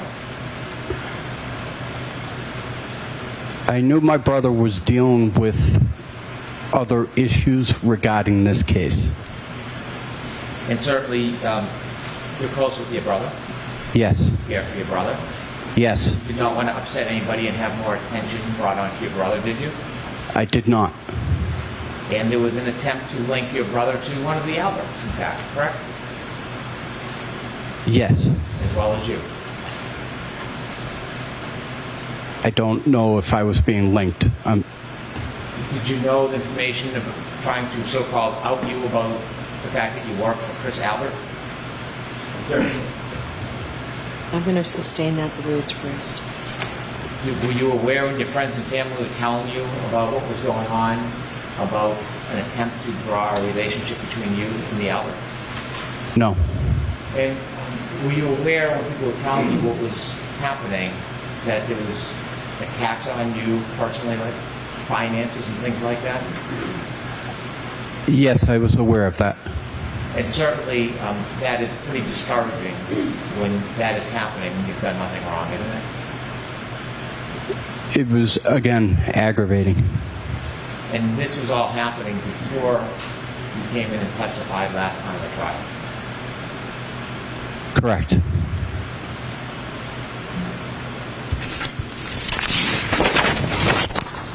After you testified, things got better?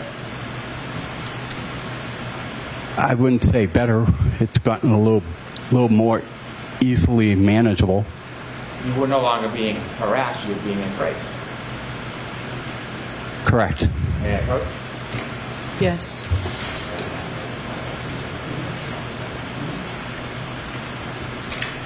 Showing you a photograph, do you recognize that? I do. Is that part of the embracing process after you testified a certain way in the last trial? It was after I testified, yes. With redactions, I'm going to introduce a select portion of this. So I need to see what that is. I'm just sidebarring. Make this very brief, please.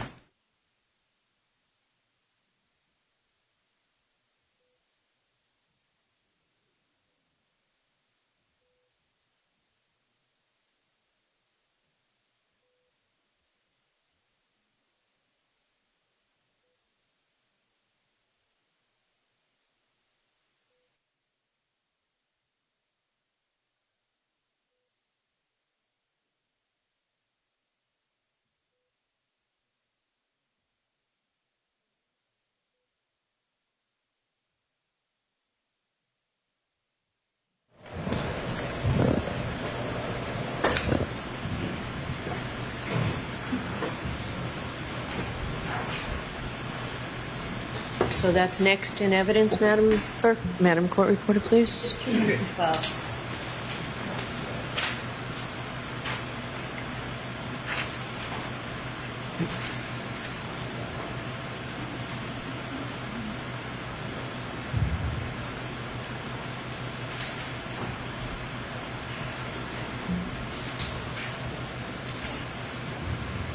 And I just showed you a photograph. Is that a fair and accurate depiction of you after your last testimony? Yes. Reflecting you now being embraced rather than attacked? Yes. Could we show the photo, please, Ms. Gilman, with the court's permission? Yes.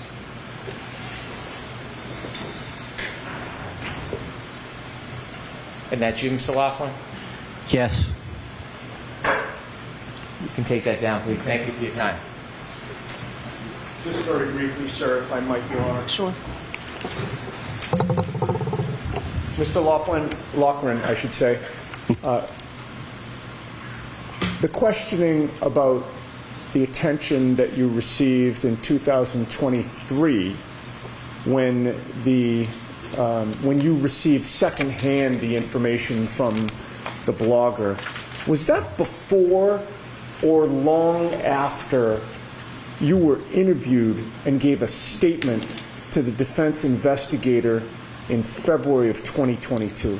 It was long after. Nothing further. Thank you. Okay.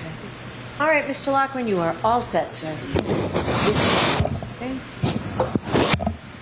There another witness, Mr. Yes, Your Honor. The defense calls Karina Kolakifis. All right, do you need to see me before as she's coming in, or will that be in a while?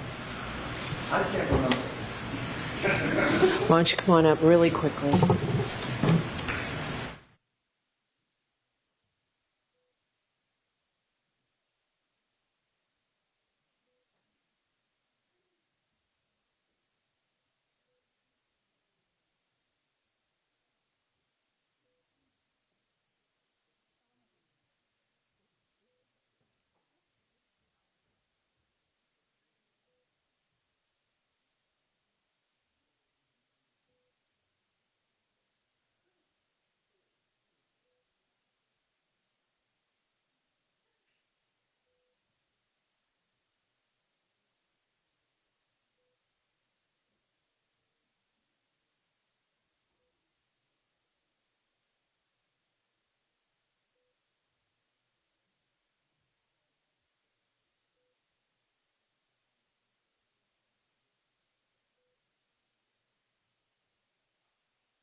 We can have the witness.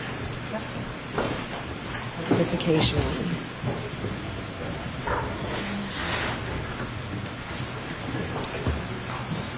Excuse me.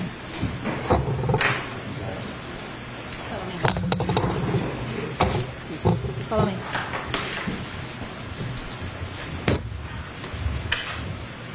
Then you guys step up. Face the clerk and raise your right hand, please. You solemnly swear the evidence you give the court and jury in the case now and here is the truth, the whole truth, and nothing but the truth, so help you God. Yes. Good afternoon. Good afternoon. May I proceed, Your Honor? Yes. Good afternoon, ma'am. Good Would afternoon. you please introduce yourself to the jury and spell both your first name and your last name? Sure. My name's Karina Kolakithis. It's Karina. Last name Kolakithis. Kookithas.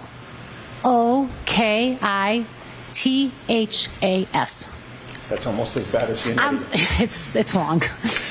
In what town do you live, ma'am? I live in Canton. How long have you lived there? We've lived there for 22 years. Where did you grow up? So I initially grew up in Randolph, and then we moved to Braintree, and I finished my last 3 years of high school and stayed there till I was married. And where did you go to school after high school? So after high school, I went to Northeastern University. I did the pharmacy program there. And what is your profession? I'm a pharmacist. How long have you worked as a pharmacist? So total years is about 30 years as a pharmacist, but I have been at my current job for about 24 years. Are you married? I am married. To whom? His name is Nicholas Kolakithis. How long have you been married for? 24 years. Do you have children? I have 2 children. And without giving us their names, can you tell us if you have boys or girls and what their ages are? So I have 2 girls. One is 19 and one is 17. Have you raised your children in Canton? Yes, I have. Do your children play sports, or have they played sports in Canton? I have both girls played sports in Canton. One actively is playing sports there, and one is in college, so she's not playing sports. Understood. What sports have your girls played? So they primarily played basketball, and my youngest plays lacrosse as well. From raising your children in Canton and attending their sporting events, I'm assuming, have you met other parents with children on your daughter's teams? Yes, I have. Specifically, did you come to know Jennifer and Matthew McCabe? Yes, I have. And is that the way that you came to know them? Correct. Typically, that's how we came to become friends with people, through the sports. Now, prior to January 28th of 2022, how long had you known Jennifer McCabe specifically? I would say about 10 years or so. And during that time, what was the nature of your relationship with Jennifer McCabe? So we were just friends through the kids. Multiple kids did different sports. They played on different sports teams, so we were friends through that. And how often, or if at all, did you socialize with her and or her husband? So typically, sometimes if the kids had play dates, it was mostly my youngest daughter, to be honest. So my youngest daughter and one of her daughters were good friends and played on similar sporting teams. So they would have play dates and stuff like that. So sometimes we'd see them after a game, or they had a play date or something like that. And I'm sorry, it's a little loud with the fan. If the last part of your answer, if I didn't hear it, I'm thinking the jurors might not have heard that. You said it was mostly after games? After sporting, after play dates or, sports and stuff like that. I see. And would there be times where, after a game you go out for pizza, that type of thing? Yeah, you'd go out for pizza, or the girls would be like, hey, Mom, can we have a play date? Can a couple of the girls, come over the house and, okay. do stuff like that. Prior to January 28th of 2022, did you know John O'Keefe? So I knew John O'Keefe same way. His niece and my younger daughter were good friends, are good friends. So same thing. We knew him through the sports as well. My husband coached his niece in a couple teams, and they also played soccer together. So that's how we knew John. And do you remember how long you would have known him for before January 28th of 2022? I would say about 9 years or so. And what was the nature of that relationship? Friendly.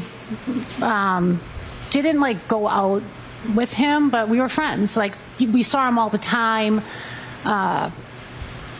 He would, take my younger daughter with him.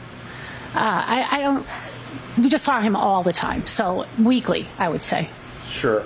What about Karen Reed? Did you know Karen Reed prior to January 28th of 2022?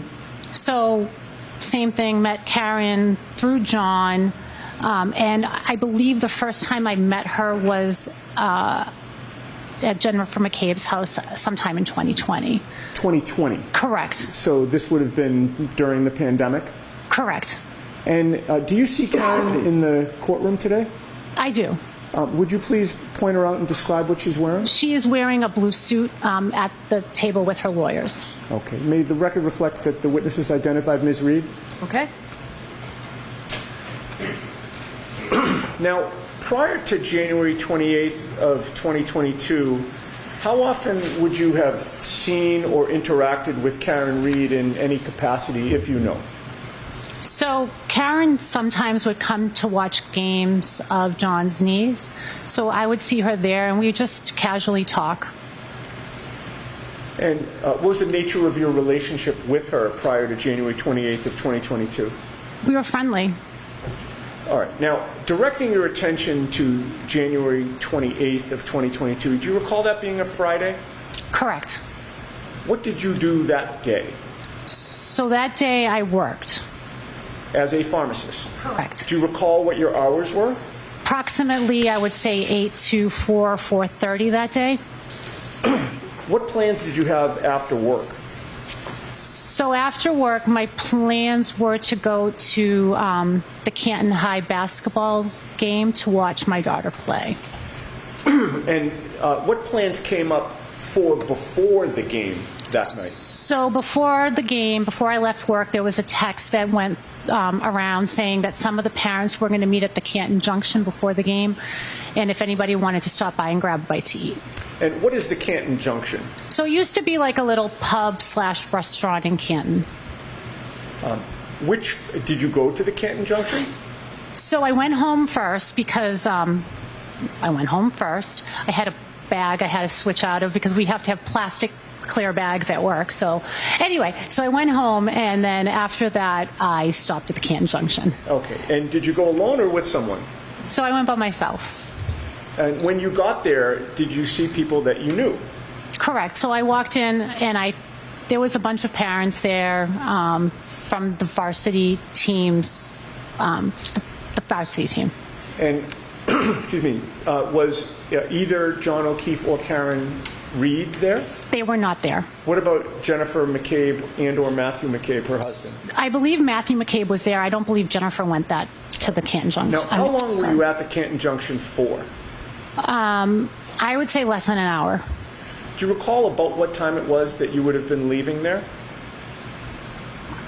I'm not really sure. The game started at 6:30, so before 6:30. All right. And when you left the Canton Junction, where did you go?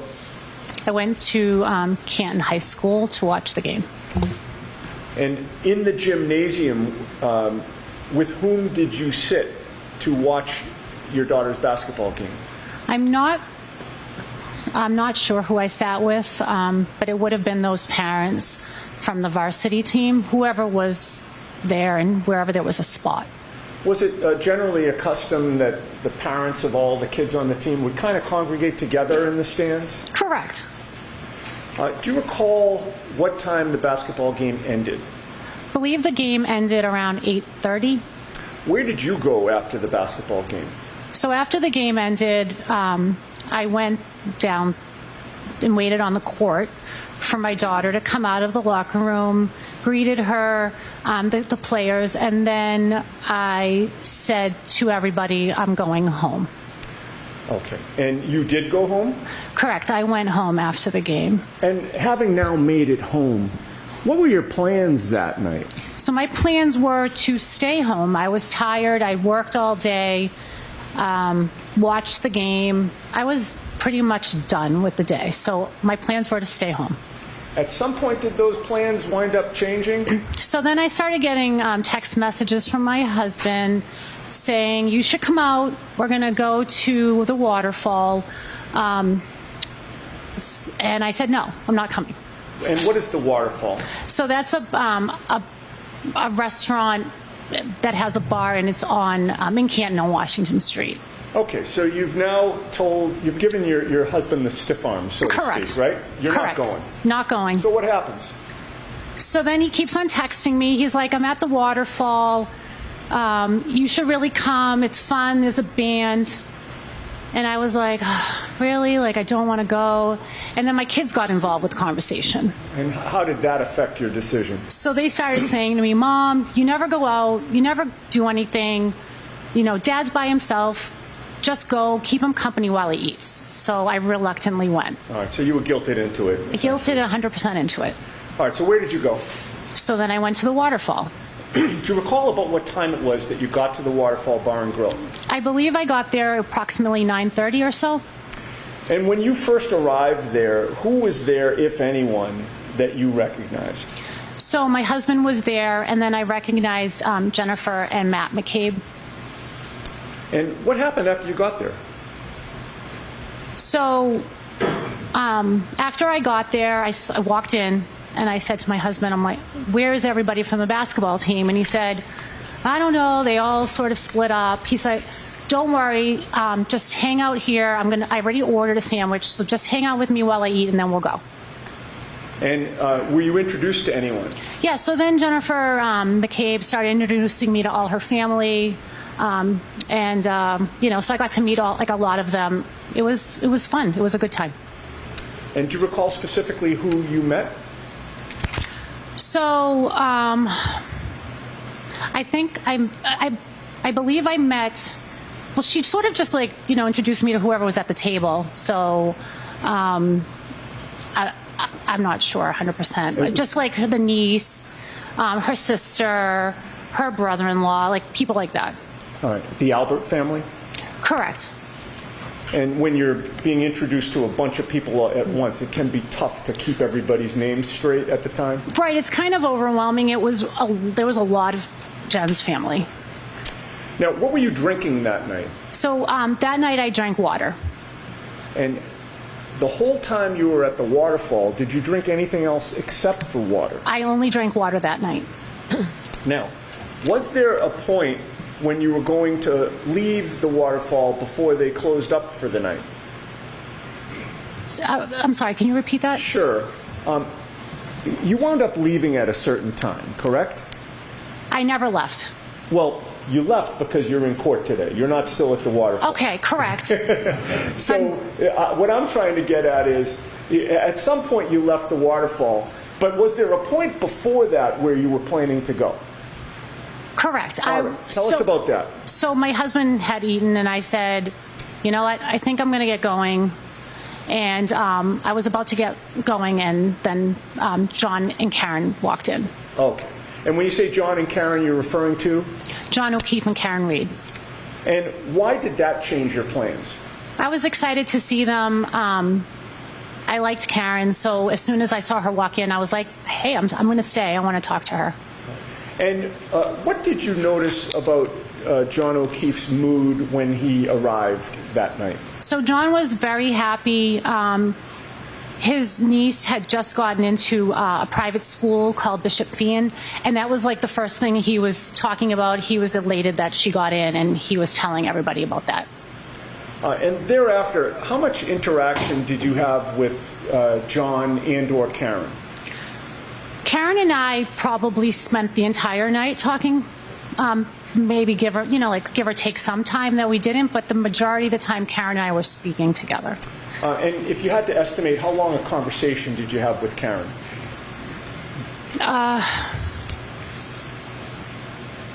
Maybe an hour, like 40, 50 minutes out of the hour. Like if we spent like an hour together, perhaps we spoke 50 minutes of those out of that hour. And without telling us the content of the conversation, what was the subject matter, if you remember? So Karen was also, she mentioned being excited about Kaylee getting into Bishop Fian. And well, when I first saw her, she first started talking about my daughter. So I saw her, she came in, she greeted me, and when we did start talking, she just started talking about my daughter and how much she really loved my daughter's relationship with John's niece.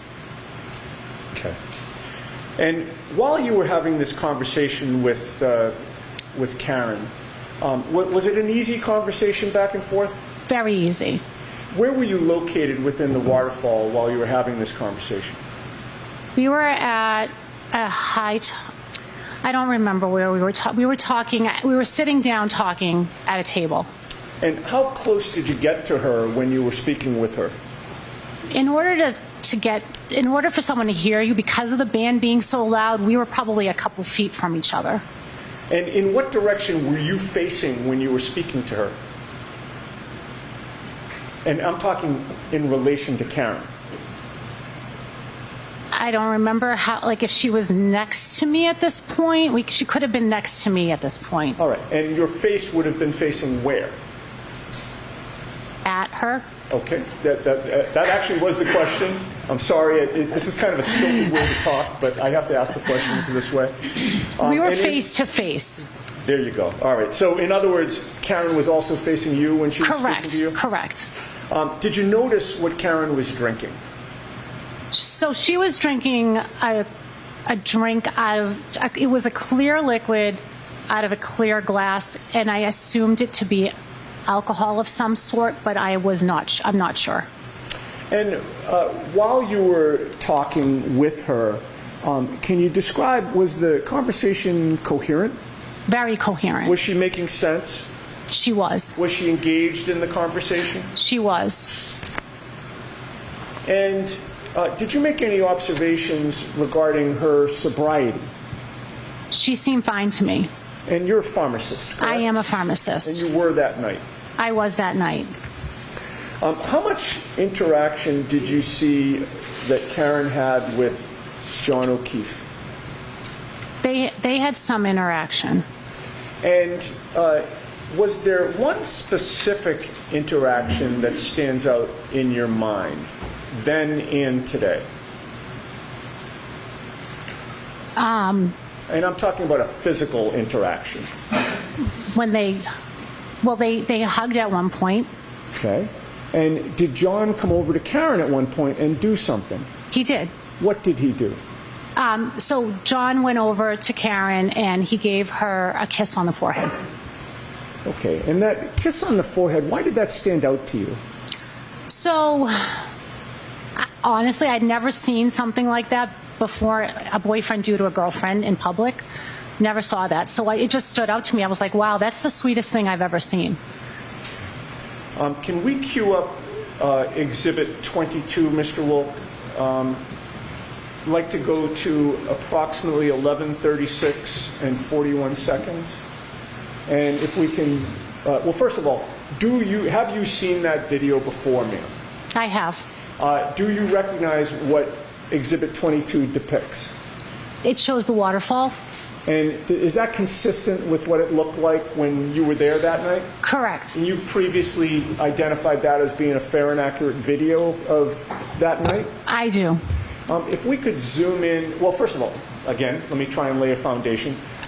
Where would you be, if you recall, at the waterfall within that video? To the right, to the left? I'm in the right, in the black top, sitting on a chair. Okay. Could we zoom in on that area, Mr. Wolf?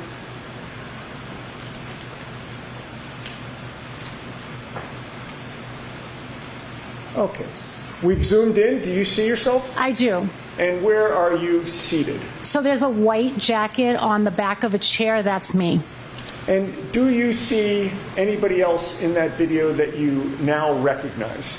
I see Brian Higgins. Okay. And when you say Brian Higgins, is that somebody that you had known prior to that night? I did not know Brian. He was one of the people you were introduced to? Correct. And you since have learned, put the face to the body, or I'm sorry, I should say the name to the body or the name to the face? Correct. All right. And where do you see Brian Higgins? He has like an emblem on the back of like a sweatshirt. All right. So his back is to the camera? Correct. And we have not located that pointer, have we? Thank you, sir. May I approach you? Yes. Approach you.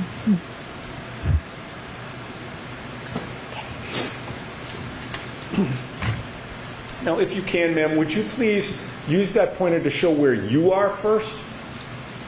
That's me. Okay. And Brian Higgins? That's him. All right. Do you recognize, at this point in the video, do you recognize anybody else? Not right now. Okay. If we could start to play it, Mr. Wolf. And stop for a second. I would ask you, as soon as you recognize somebody else, if you'd speak up and tell us to stop, and we'll pause. Okay.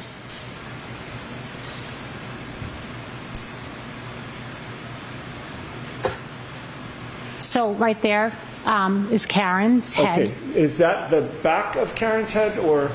Correct. So that's the back of her head. All right. And then, by the way, just so the record's clear, over Mr. Higgins' shoulder, there appears to be a face looking forward on the right shoulder. You see that, right? Correct. You're not referring to that. You're referring to the long hair that's in back of that face. Yes. Could I point to it again? Okay.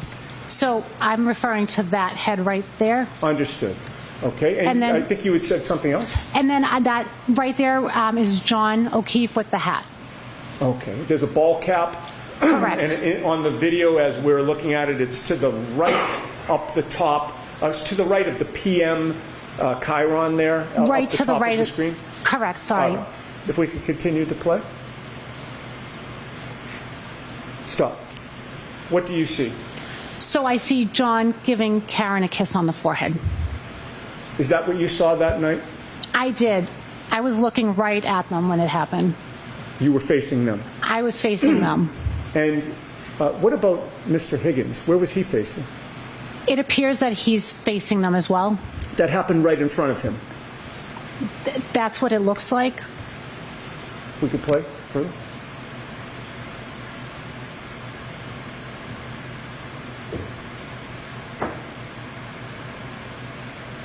Okay, you can stop and we can take that down.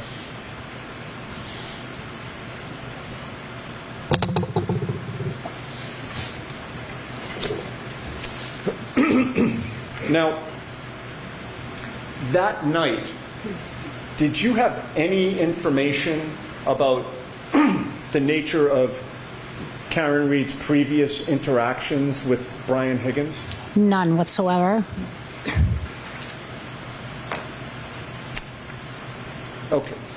How long did you stay at the Waterfall? Or if you recall, about what time you got ready to leave?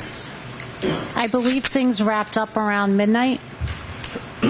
And with whom were you leaving around midnight?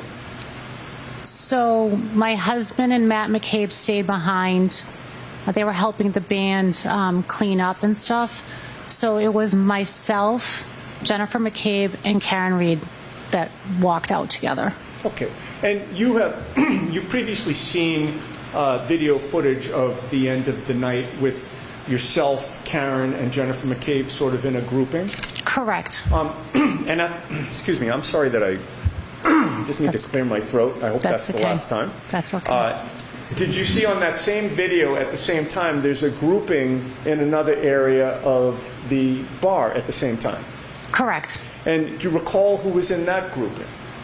I believe it was Chris Albert, Brian Albert, and Brian Higgins. Okay. Could we now publish again Exhibit 22? And I'd like from the approximate start time of 11:57 and 42 seconds.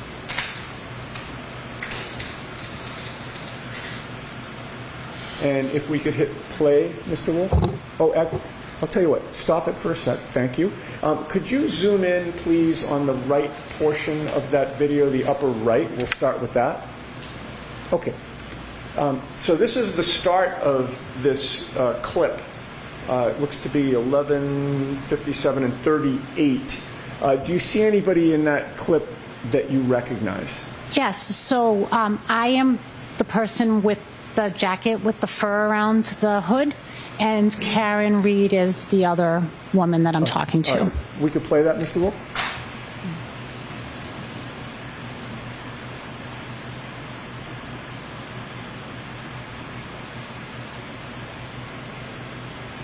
And right now, do you recognize anybody else in the background of that?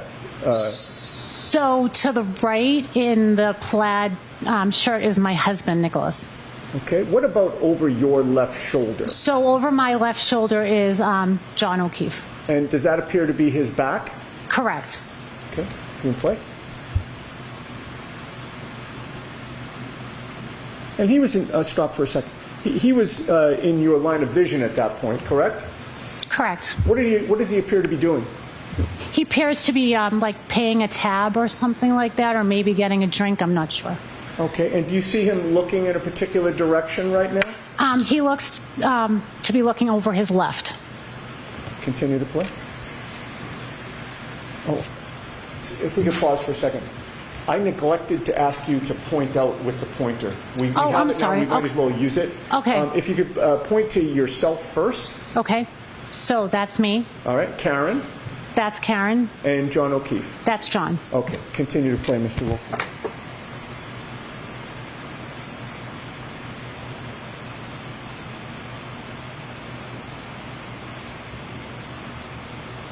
Stop. Back up just a sec. Oh. I'll tell you when to start. Yep. Play. Stop. Okay.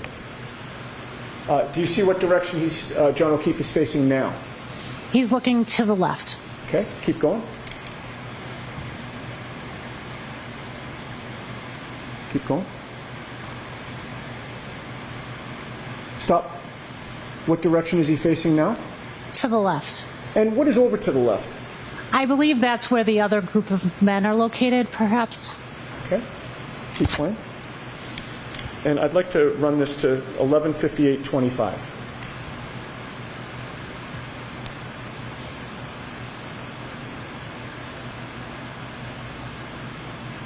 Stop. At this point, his whole body is turned to the left, correct? Correct. And he appears to be facing where the other group of men were? I'm sorry, repeat that? He appears to be facing in the direction of where the other group of men were? Correct. Continue to play, all through until 11:58:25.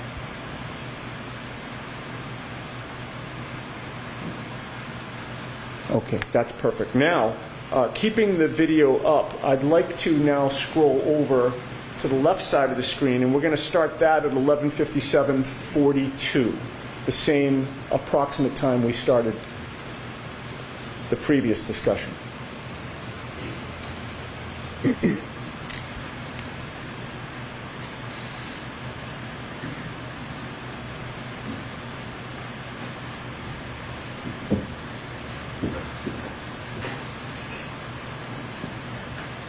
Stop. Okay. You've previously described the other three men. Are you able to identify them on this video now in this still frame clip? I believe I am able. And who do you see? I see Chris Albert, Brian Higgins, and Brian Albert. And which one is which? Chris Albert is the one that grabbed Brian Higgins' arm, and Brian Albert is with his back towards us. Okay, now I'll ask you to use the pointer and point to Chris Albert, please. That's Chris Albert. On the right. Yep. Where's Brian Higgins? That's Brian Higgins. In the middle? Yeah, in the middle. And that's Brian Albert, okay. I believe. And with regard to Brian Higgins, which direction is he facing? He's facing the left. He's facing to the left? I mean, I'm sorry, he's facing to the right. Okay. And the direction that he's facing in, who's over there? Sustained. What is over there? Is that the direction of the bar? Objection. Sustained. Okay. Continue to play, please. Stop. Did you see he grabbed his arm a second time? Correct. And Brian Higgins is facing in which direction this time? He's facing the bar area. Continue to play, please.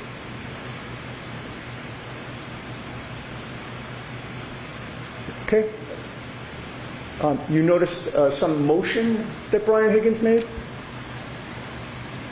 He waved his arm. Back it up for a second, Mr. Wolf, please.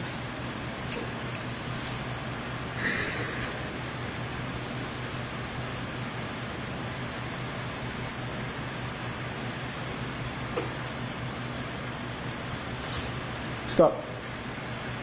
Did you see a motion? He put his left arm up. Okay. Appeared to be summoning somebody? Sustained. Objection to this whole line. Yeah. Continue to play. I'm sorry, Your Honor. Continue to play. I'll bear that in mind.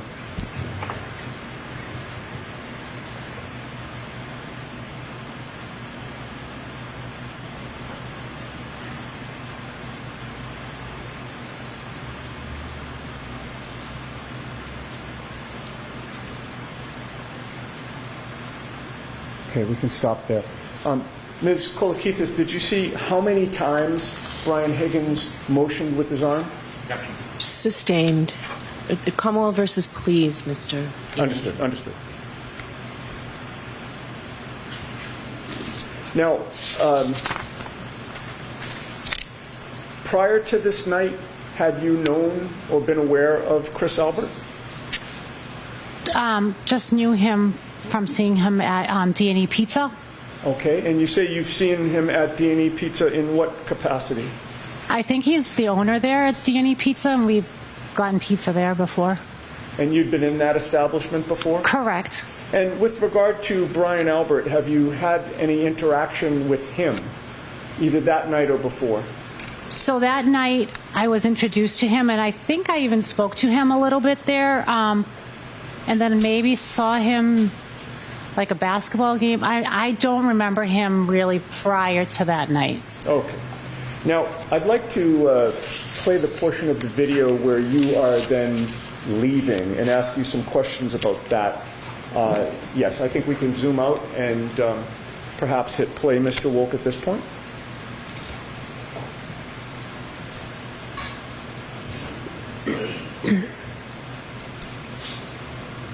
And pause for a sec. If you could use the pointer and just point out again where you are at this point.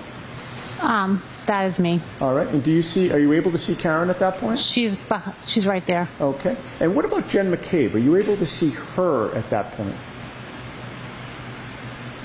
I'm not sure. Okay. All right. Continue to play, please. And stop for a second. I should have asked you, if you do see Jennifer McCabe enter the picture, could you alert us? Okay. Continue to play.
Okay.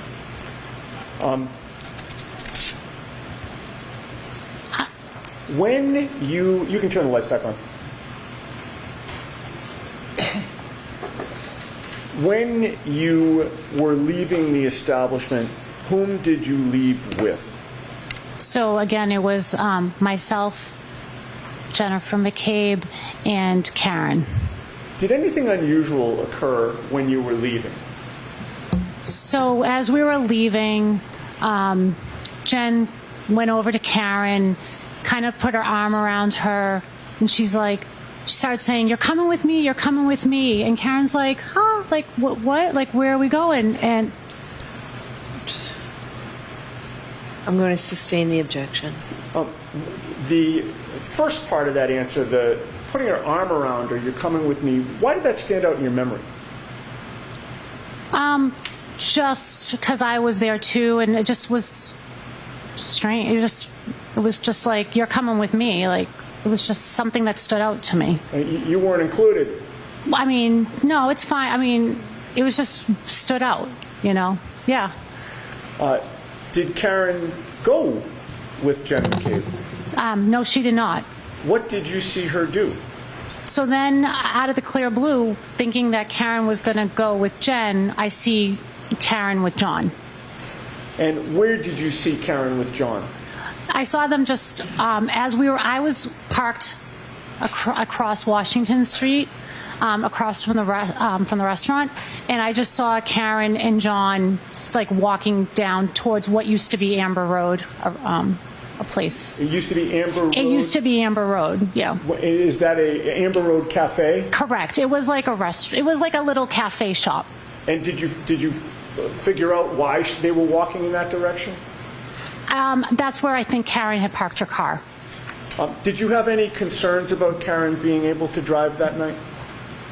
I had talked to her all night, and I did not notice anything strange about her. Like, I didn't think anything of it. And once you parted ways, where did you go? I went in my car. And what was your last image of seeing Karen and John that night? It was just them walking towards the car. If I may have a moment, Your Honor. Okay.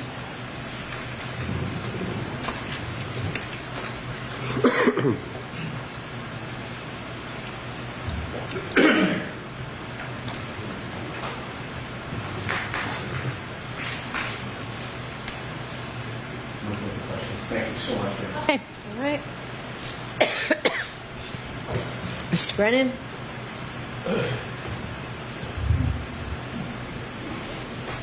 Good afternoon. Good afternoon. Was your last image of Karen and John, both of them walking to the car and Karen walking to the driver's side door of that car? Correct. That night it was a celebratory mood? Correct. Everybody was getting along fine? Yes, we were. Yes. You were speaking to the defendant for some time? Most of the time, correct. You saw her at points hugging Jen McCabe? Correct. You knew John? I did. He was a kind man? Very kind. Generous? Very generous. Thoughtful? Very thoughtful. Soft-spoken? Yes. That night was particularly different. He was extraordinarily proud and happy, wasn't he? Yes, he was. And you could see him emote about his accomplishment that his daughter got into private school. Correct. Did you talk to John that night? I did.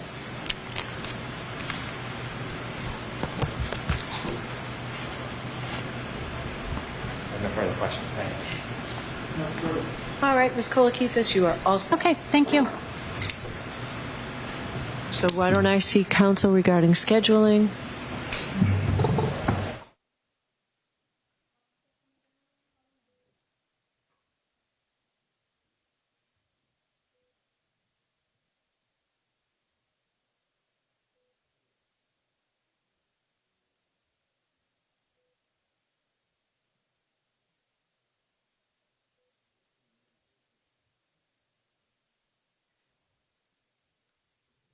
Just actually, Ms. Giannetti, just one question.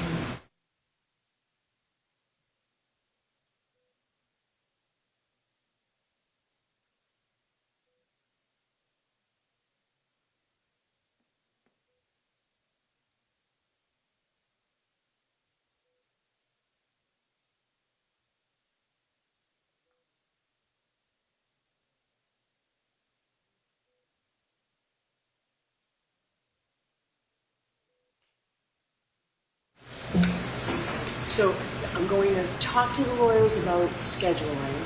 I'm actually going to send you back to the room and bring you back. We will definitely be out of here by 1 o'clock, so a short, and if they could just, or Paul, they could just go back for maybe 10 minutes and we'll bring you right back. So. All rise for the court, please.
now on WBZ TV and streaming on CBS News Boston. This is WBZ News. Right now on WBZ, your next weather, we're tracking rising heat and humidity over the next few days with storms to end the week. Thank you for joining us. I'm Anna Myler. On top of the muggy weather, smoke from the Canadian wildfires is making its way northeast. WBZ meteorologist Jason Michael is tracking these conditions with your next weather forecast. Hey, Jason. Hey there, Anna. It's always very interested in New England as we're transitioning from the colder months to sort of the milder months and eventually moving towards the hot months. This time of the year is no different. We're dealing with sub-Saharan dust down south, as well as we're dealing with Canadian wildfire and also the haze overhead here on this Wednesday afternoon. We will likely have veiled sunshine throughout the course of the afternoon here. Already some air quality alerts in effect for areas north and near the Portsmouth region, as well as the vast majority of Connecticut at this hour. We do have some greens. It's indicating pretty good air quality issues as of right now. But again, a lot of the air quality could actually be changing over as we push further into the afternoon. Extra air quality issues will likely be popping up for those sensitive. Those are dealing with some asthma type of issues. A lot of the warmer weather is actually pushing east across the Mississippi, moving up the spine of Appalachia, and likely to push a lot of our daytime temperatures, at least for right now, more than 10 degrees warmer from 24 hours ago, 13 to be exact in the city of Boston. But we're already positive in terms of surface temperatures going into the mid to upper 80s later on today, but still likely remaining right around 70 degrees, believe it or not, as we near bedtime this evening. Coming up, we'll talk much more about this haze and also the air quality issues. How warm are temperatures going? Because tomorrow, all signs are pointing that we're actually going to be warmer than this afternoon, and also the storm threat just in time for the weekend. We've been dealing with this for about 3 months, Anna, and I have to tell you, this weekend will be very, very similar. We'll talk about it coming up. All right, Jason, thank you. Well, a Canton snowplow driver took the stand in Karen Reed's murder trial today. Brian Lucky Loughran was plowing overnight near the Alberts residence on Fairview Road when John O'Keefe was found dead. WBZ's Penny Commit is outside the courthouse in Dedham with details of the testimony. Brian Lucky Loughran was a very important witness to the defense for the first trial, and once again he testified that while he was plowing the snow in the early morning hours on January 29th, 2022, he did not see a body on the front lawn of 34 Fairview Road. So if that's true, and according to the defense's theory, that would mean Karen Reed could not have hit John O'Keefe with her car just hours prior. Could you see the area of the flagpole at 2:45 in the morning, sir? Yes. What was on the ground on the Alberts lawn at that point in the area of the flagpole? Nothing. But Loughran's memory was immediately called into question. Prosecutor Hank Brennan noted inconsistencies in different reports the snowplow driver made to private and other investigators, even noting a 45-minute time difference in testimony between the two trials. At trial last year, do you remember saying it was 5:30? I did. And today you had said about 6:15. Yes. Brennan then accused Loughran of potentially colluding with the defense, asking if he felt threatened by an online blogger to give certain testimony. Was the online blogger threatening or saying that he would expose you and tell personal things about you if you weren't helpful? He was not threatening. Still a follower of that blog. I am. Did you threaten Brian Loughran? No, I absolutely didn't threaten Brian Loughran. It's just a complete lie. He was never recorded. What you saw in that courtroom was pathetic. And remember, today is only going to be a half day of testimony, followed by a full day tomorrow. In Dedham, I'm Penny Commit, WBZ News. And you can watch the trial live on our streaming service, CBS News Boston. You can also catch full clips of any testimony that you may have missed on YouTube. Just go to youtube.com and search CBS News Boston. Well, a neighbor saved a blind woman from a fire in Roxbury overnight. That fire damaged the top floors of the building on Tremont Street, right above the Quick Pick liquor and convenience store. A man who lives in that building rescued a woman who was blind from the second floor.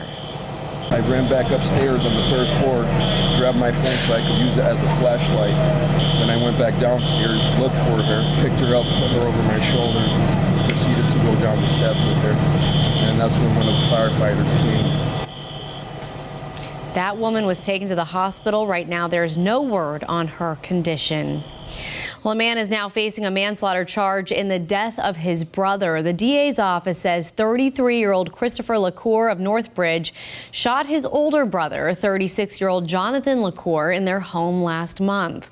Jonathan Loughran was rushed to UMass Memorial Medical Center where he died.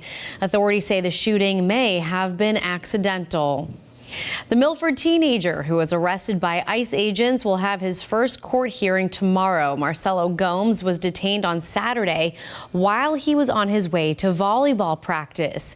His team returned to the court last night. WBZ's Levin Reed is in Milford to show us how his teammates are rallying for him. On Saturday, when Marcelo Gomez was detained by ICE, he was on his way to volleyball practice. So now you can imagine the buildup of emotions as his team took to the court yesterday for a home game without him. And those emotions and signs of support were in the contest, and they were shown throughout the stands. Now, Milford took on the Taunton volleyball team, and both teams had showed support for Marcelo Gomez. The Taunton volleyball team wore Marcelo support T-shirts in their warm-ups. The stands were packed with fans who wore supportive free Marcelo shirts, and the team hung Marcelo's number 10 jersey in the gym. This was all happening just days after their classmate was detained by ICE. The energy and the emotions ran high during this game, and for many of his classmates, this was a great way to show support at a tough time. I'm glad the whole town really came out. I saw a lot of people. Everyone had like stickers and obviously the shirts. So it was really wonderful to see. That game represented the spirit of Marcelo. He was still there. The game is just his heart. That's just what I'm trying to say. Now his classmates have stated that they will continue to support Marcelo through this tough time. In Milford, I'm Levin Reed, WBZ News. And the family of the suspect charged in an anti-Semitic attack in Colorado is now in ICE custody. Federal immigration agents detained the wife and 5 children of Mohammed Solomon yesterday. He's accused of throwing Molotov cocktails at demonstrators who were supporting Israeli hostages on Sunday. 12 people were hurt. Solomon is an Egyptian national living in the U.S. illegally. The Department of Homeland Security tells CBS News it will move to deport Solomon's family. And breaking news, the FBI has arrested a man on charges linked to last month's car bombing of a fertility clinic in Palm Springs, California. Police say 32-year-old Daniel Park of Kent, Washington, was arrested at JFK Airport in New York. It's not immediately clear what charges he's facing or how he's connected to this investigation. Authorities believe that the bomber died in the blast. President Trump will meet with Senate Republicans today to try to persuade them to pass his spending bill. The Congressional Budget Office announced today that bill would add $2.4 trillion to the deficit and leave almost 11 million people without health insurance.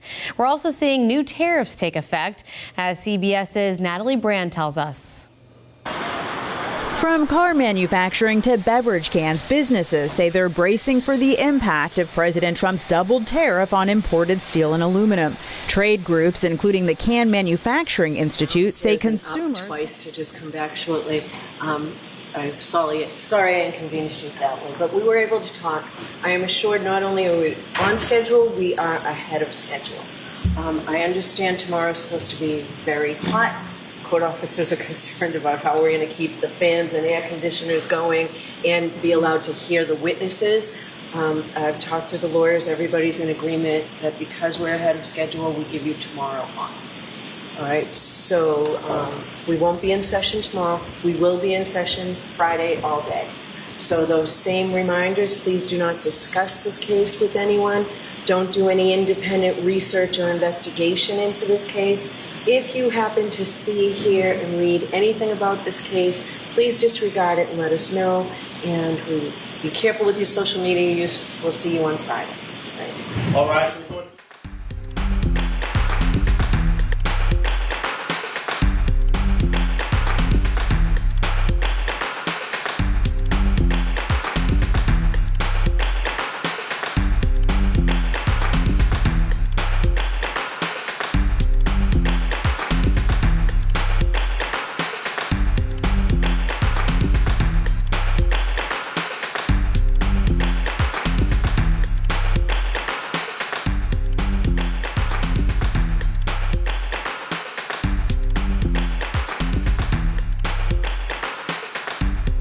to raise with me at this point? No, Your Honor. Okay. There is one outstanding motion. It's a motion for reconsideration. It's denied. Okay. All right, I just saw that was the one that was still outstanding. Okay.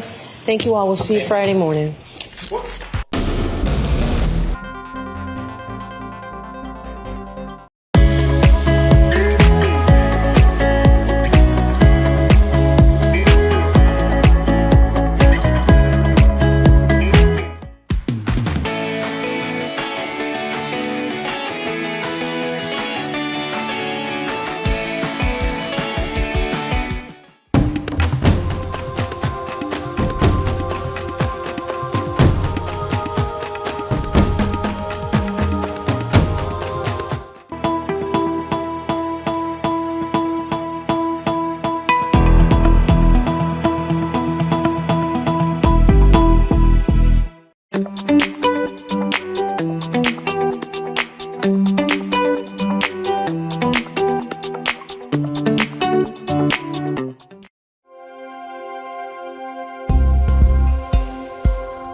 It's a story the I-Team first reported on here in Massachusetts. Scam artists selling people's homes and their property right from under them. Now this scheme has moved to New Hampshire. And as WBZ's Mike Sullivan reports, it has the Attorney General's office on alert. A dream home is different for every person, but the journey to get there is a grind nonetheless. Worked hard our whole lives and saved to do this for our future and our dreams. Only this property nearly sold out from under them. And the idea that somebody can crash it all down in a hurry is pretty upsetting. Lori and Joe Malenfant have property in Pittsburgh, New Hampshire. They plan to build a retirement home there. Recently, realtors began getting calls on it. She had been contacted by a gentleman with a foreign accent attempting to sell our property, stating that his name was Joseph Malenfant. Realtors started contacting them, asking if this was true. Tyler Costa was one of them. He pretended to be Joe, the husband. The scammer began texting him, asking him to talk on the chat platform WhatsApp. When he called, Tyler became more suspicious. Which was very weird. And usually it sounds, they make it seem like it's a very urgent matter. That Joseph. Yeah, the wife is sick and they need a quick sale to get some cash to pay for treatments. The scammer told Costa he was living in Austin, Texas, but he was able to track the scammer's communications back to a computer in India. He had an indication that this was fraud. The scammers went further, contacting Lori's work, trying to reroute her pay. As the Malenfants dove deeper, they discovered the scammers had documentation, including licenses with Real ID logos. Joe saying the registry told them if someone showed up with legit-looking documents, they'd be obligated to process it. The true owner of the property will not necessarily find out that the property's been sold out from under them until they receive, notification of the sale. The New Hampshire Attorney General has seen several similar cases, and last year the WBZI team was first to report this trend with numerous Massachusetts homeowners. The easier targets are property maybe in more remote parts of the state. A place someone may not be living and guarding. In Boston, I'm Mike Sullivan, WBZ News. Coming up next, an elephant in Thailand with a taste for crime.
A convenience store owner in Thailand was caught off guard by an unusual thief, a wild elephant. The large animal was caught on a surveillance camera walking right up to the shop. It used its trunk to move a freezer and helped itself to some treats. Park rangers were called in and they were eventually able to coax the elephant away, but not before it ate several bags of dried bananas and peanut snacks. That's amazing. Thanks for joining us. The news continues streaming on CBS News Boston. We hope you have a great afternoon.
Now on WBZ TV and streaming on CBS News Boston.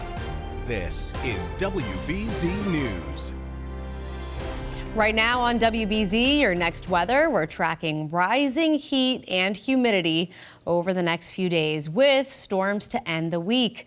Thank you for joining us. I'm Anna Myler. On top of the muggy weather, smoke from the Canadian wildfires is making its way northeast. WBZ meteorologist Jason Michael is tracking these conditions with your next weather forecast. Hey, Jason. Hey there, Anna. It's always very interested in New England as we're transitioning from the colder months to sort of the milder months and eventually moving towards the hot months.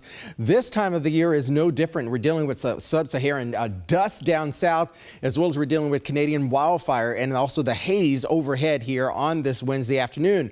We will likely have veiled sunshine throughout the course of the afternoon here. Already some air quality alerts in effect for areas north near the Portsmouth region, as well as the vast majority of Connecticut at this hour. We do have some greens that's indicating pretty good air quality issues as of right now. But again, a lot of the air quality could actually be changing over as we push further into the afternoon. Extra air quality issues will likely be popping up for those sensitive. Those are dealing with some asthma type of issues. A lot of the warmer weather is actually pushing east across the Mississippi, moving up the spine of Appalachia, and likely to push a lot of our daytime temperatures, at least for right now, more than 10 degrees warmer from 24 hours ago, 13 to be exact in the city of Boston. But we're already positive in terms of surface temperatures going into the mid to upper 80s later on today, but still likely remaining right around 70 degrees, believe it or not, as we near bedtime this evening. Coming up, we'll talk much more about this haze and also the air quality issues. How warm are temperatures going? Because tomorrow, all signs are pointing that we're actually going to be warmer than this afternoon, and also the storm threat just in time for the weekend. We've been dealing with this for about 3 months, Anna, and I have to tell you, this weekend will be very, very similar. We'll talk about it coming up. All right, Jason, thank you.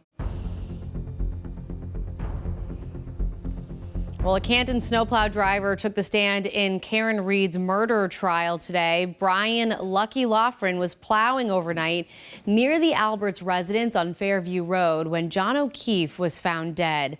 WBZ's Penny Commit is outside the courthouse in Dedham with details of the testimony.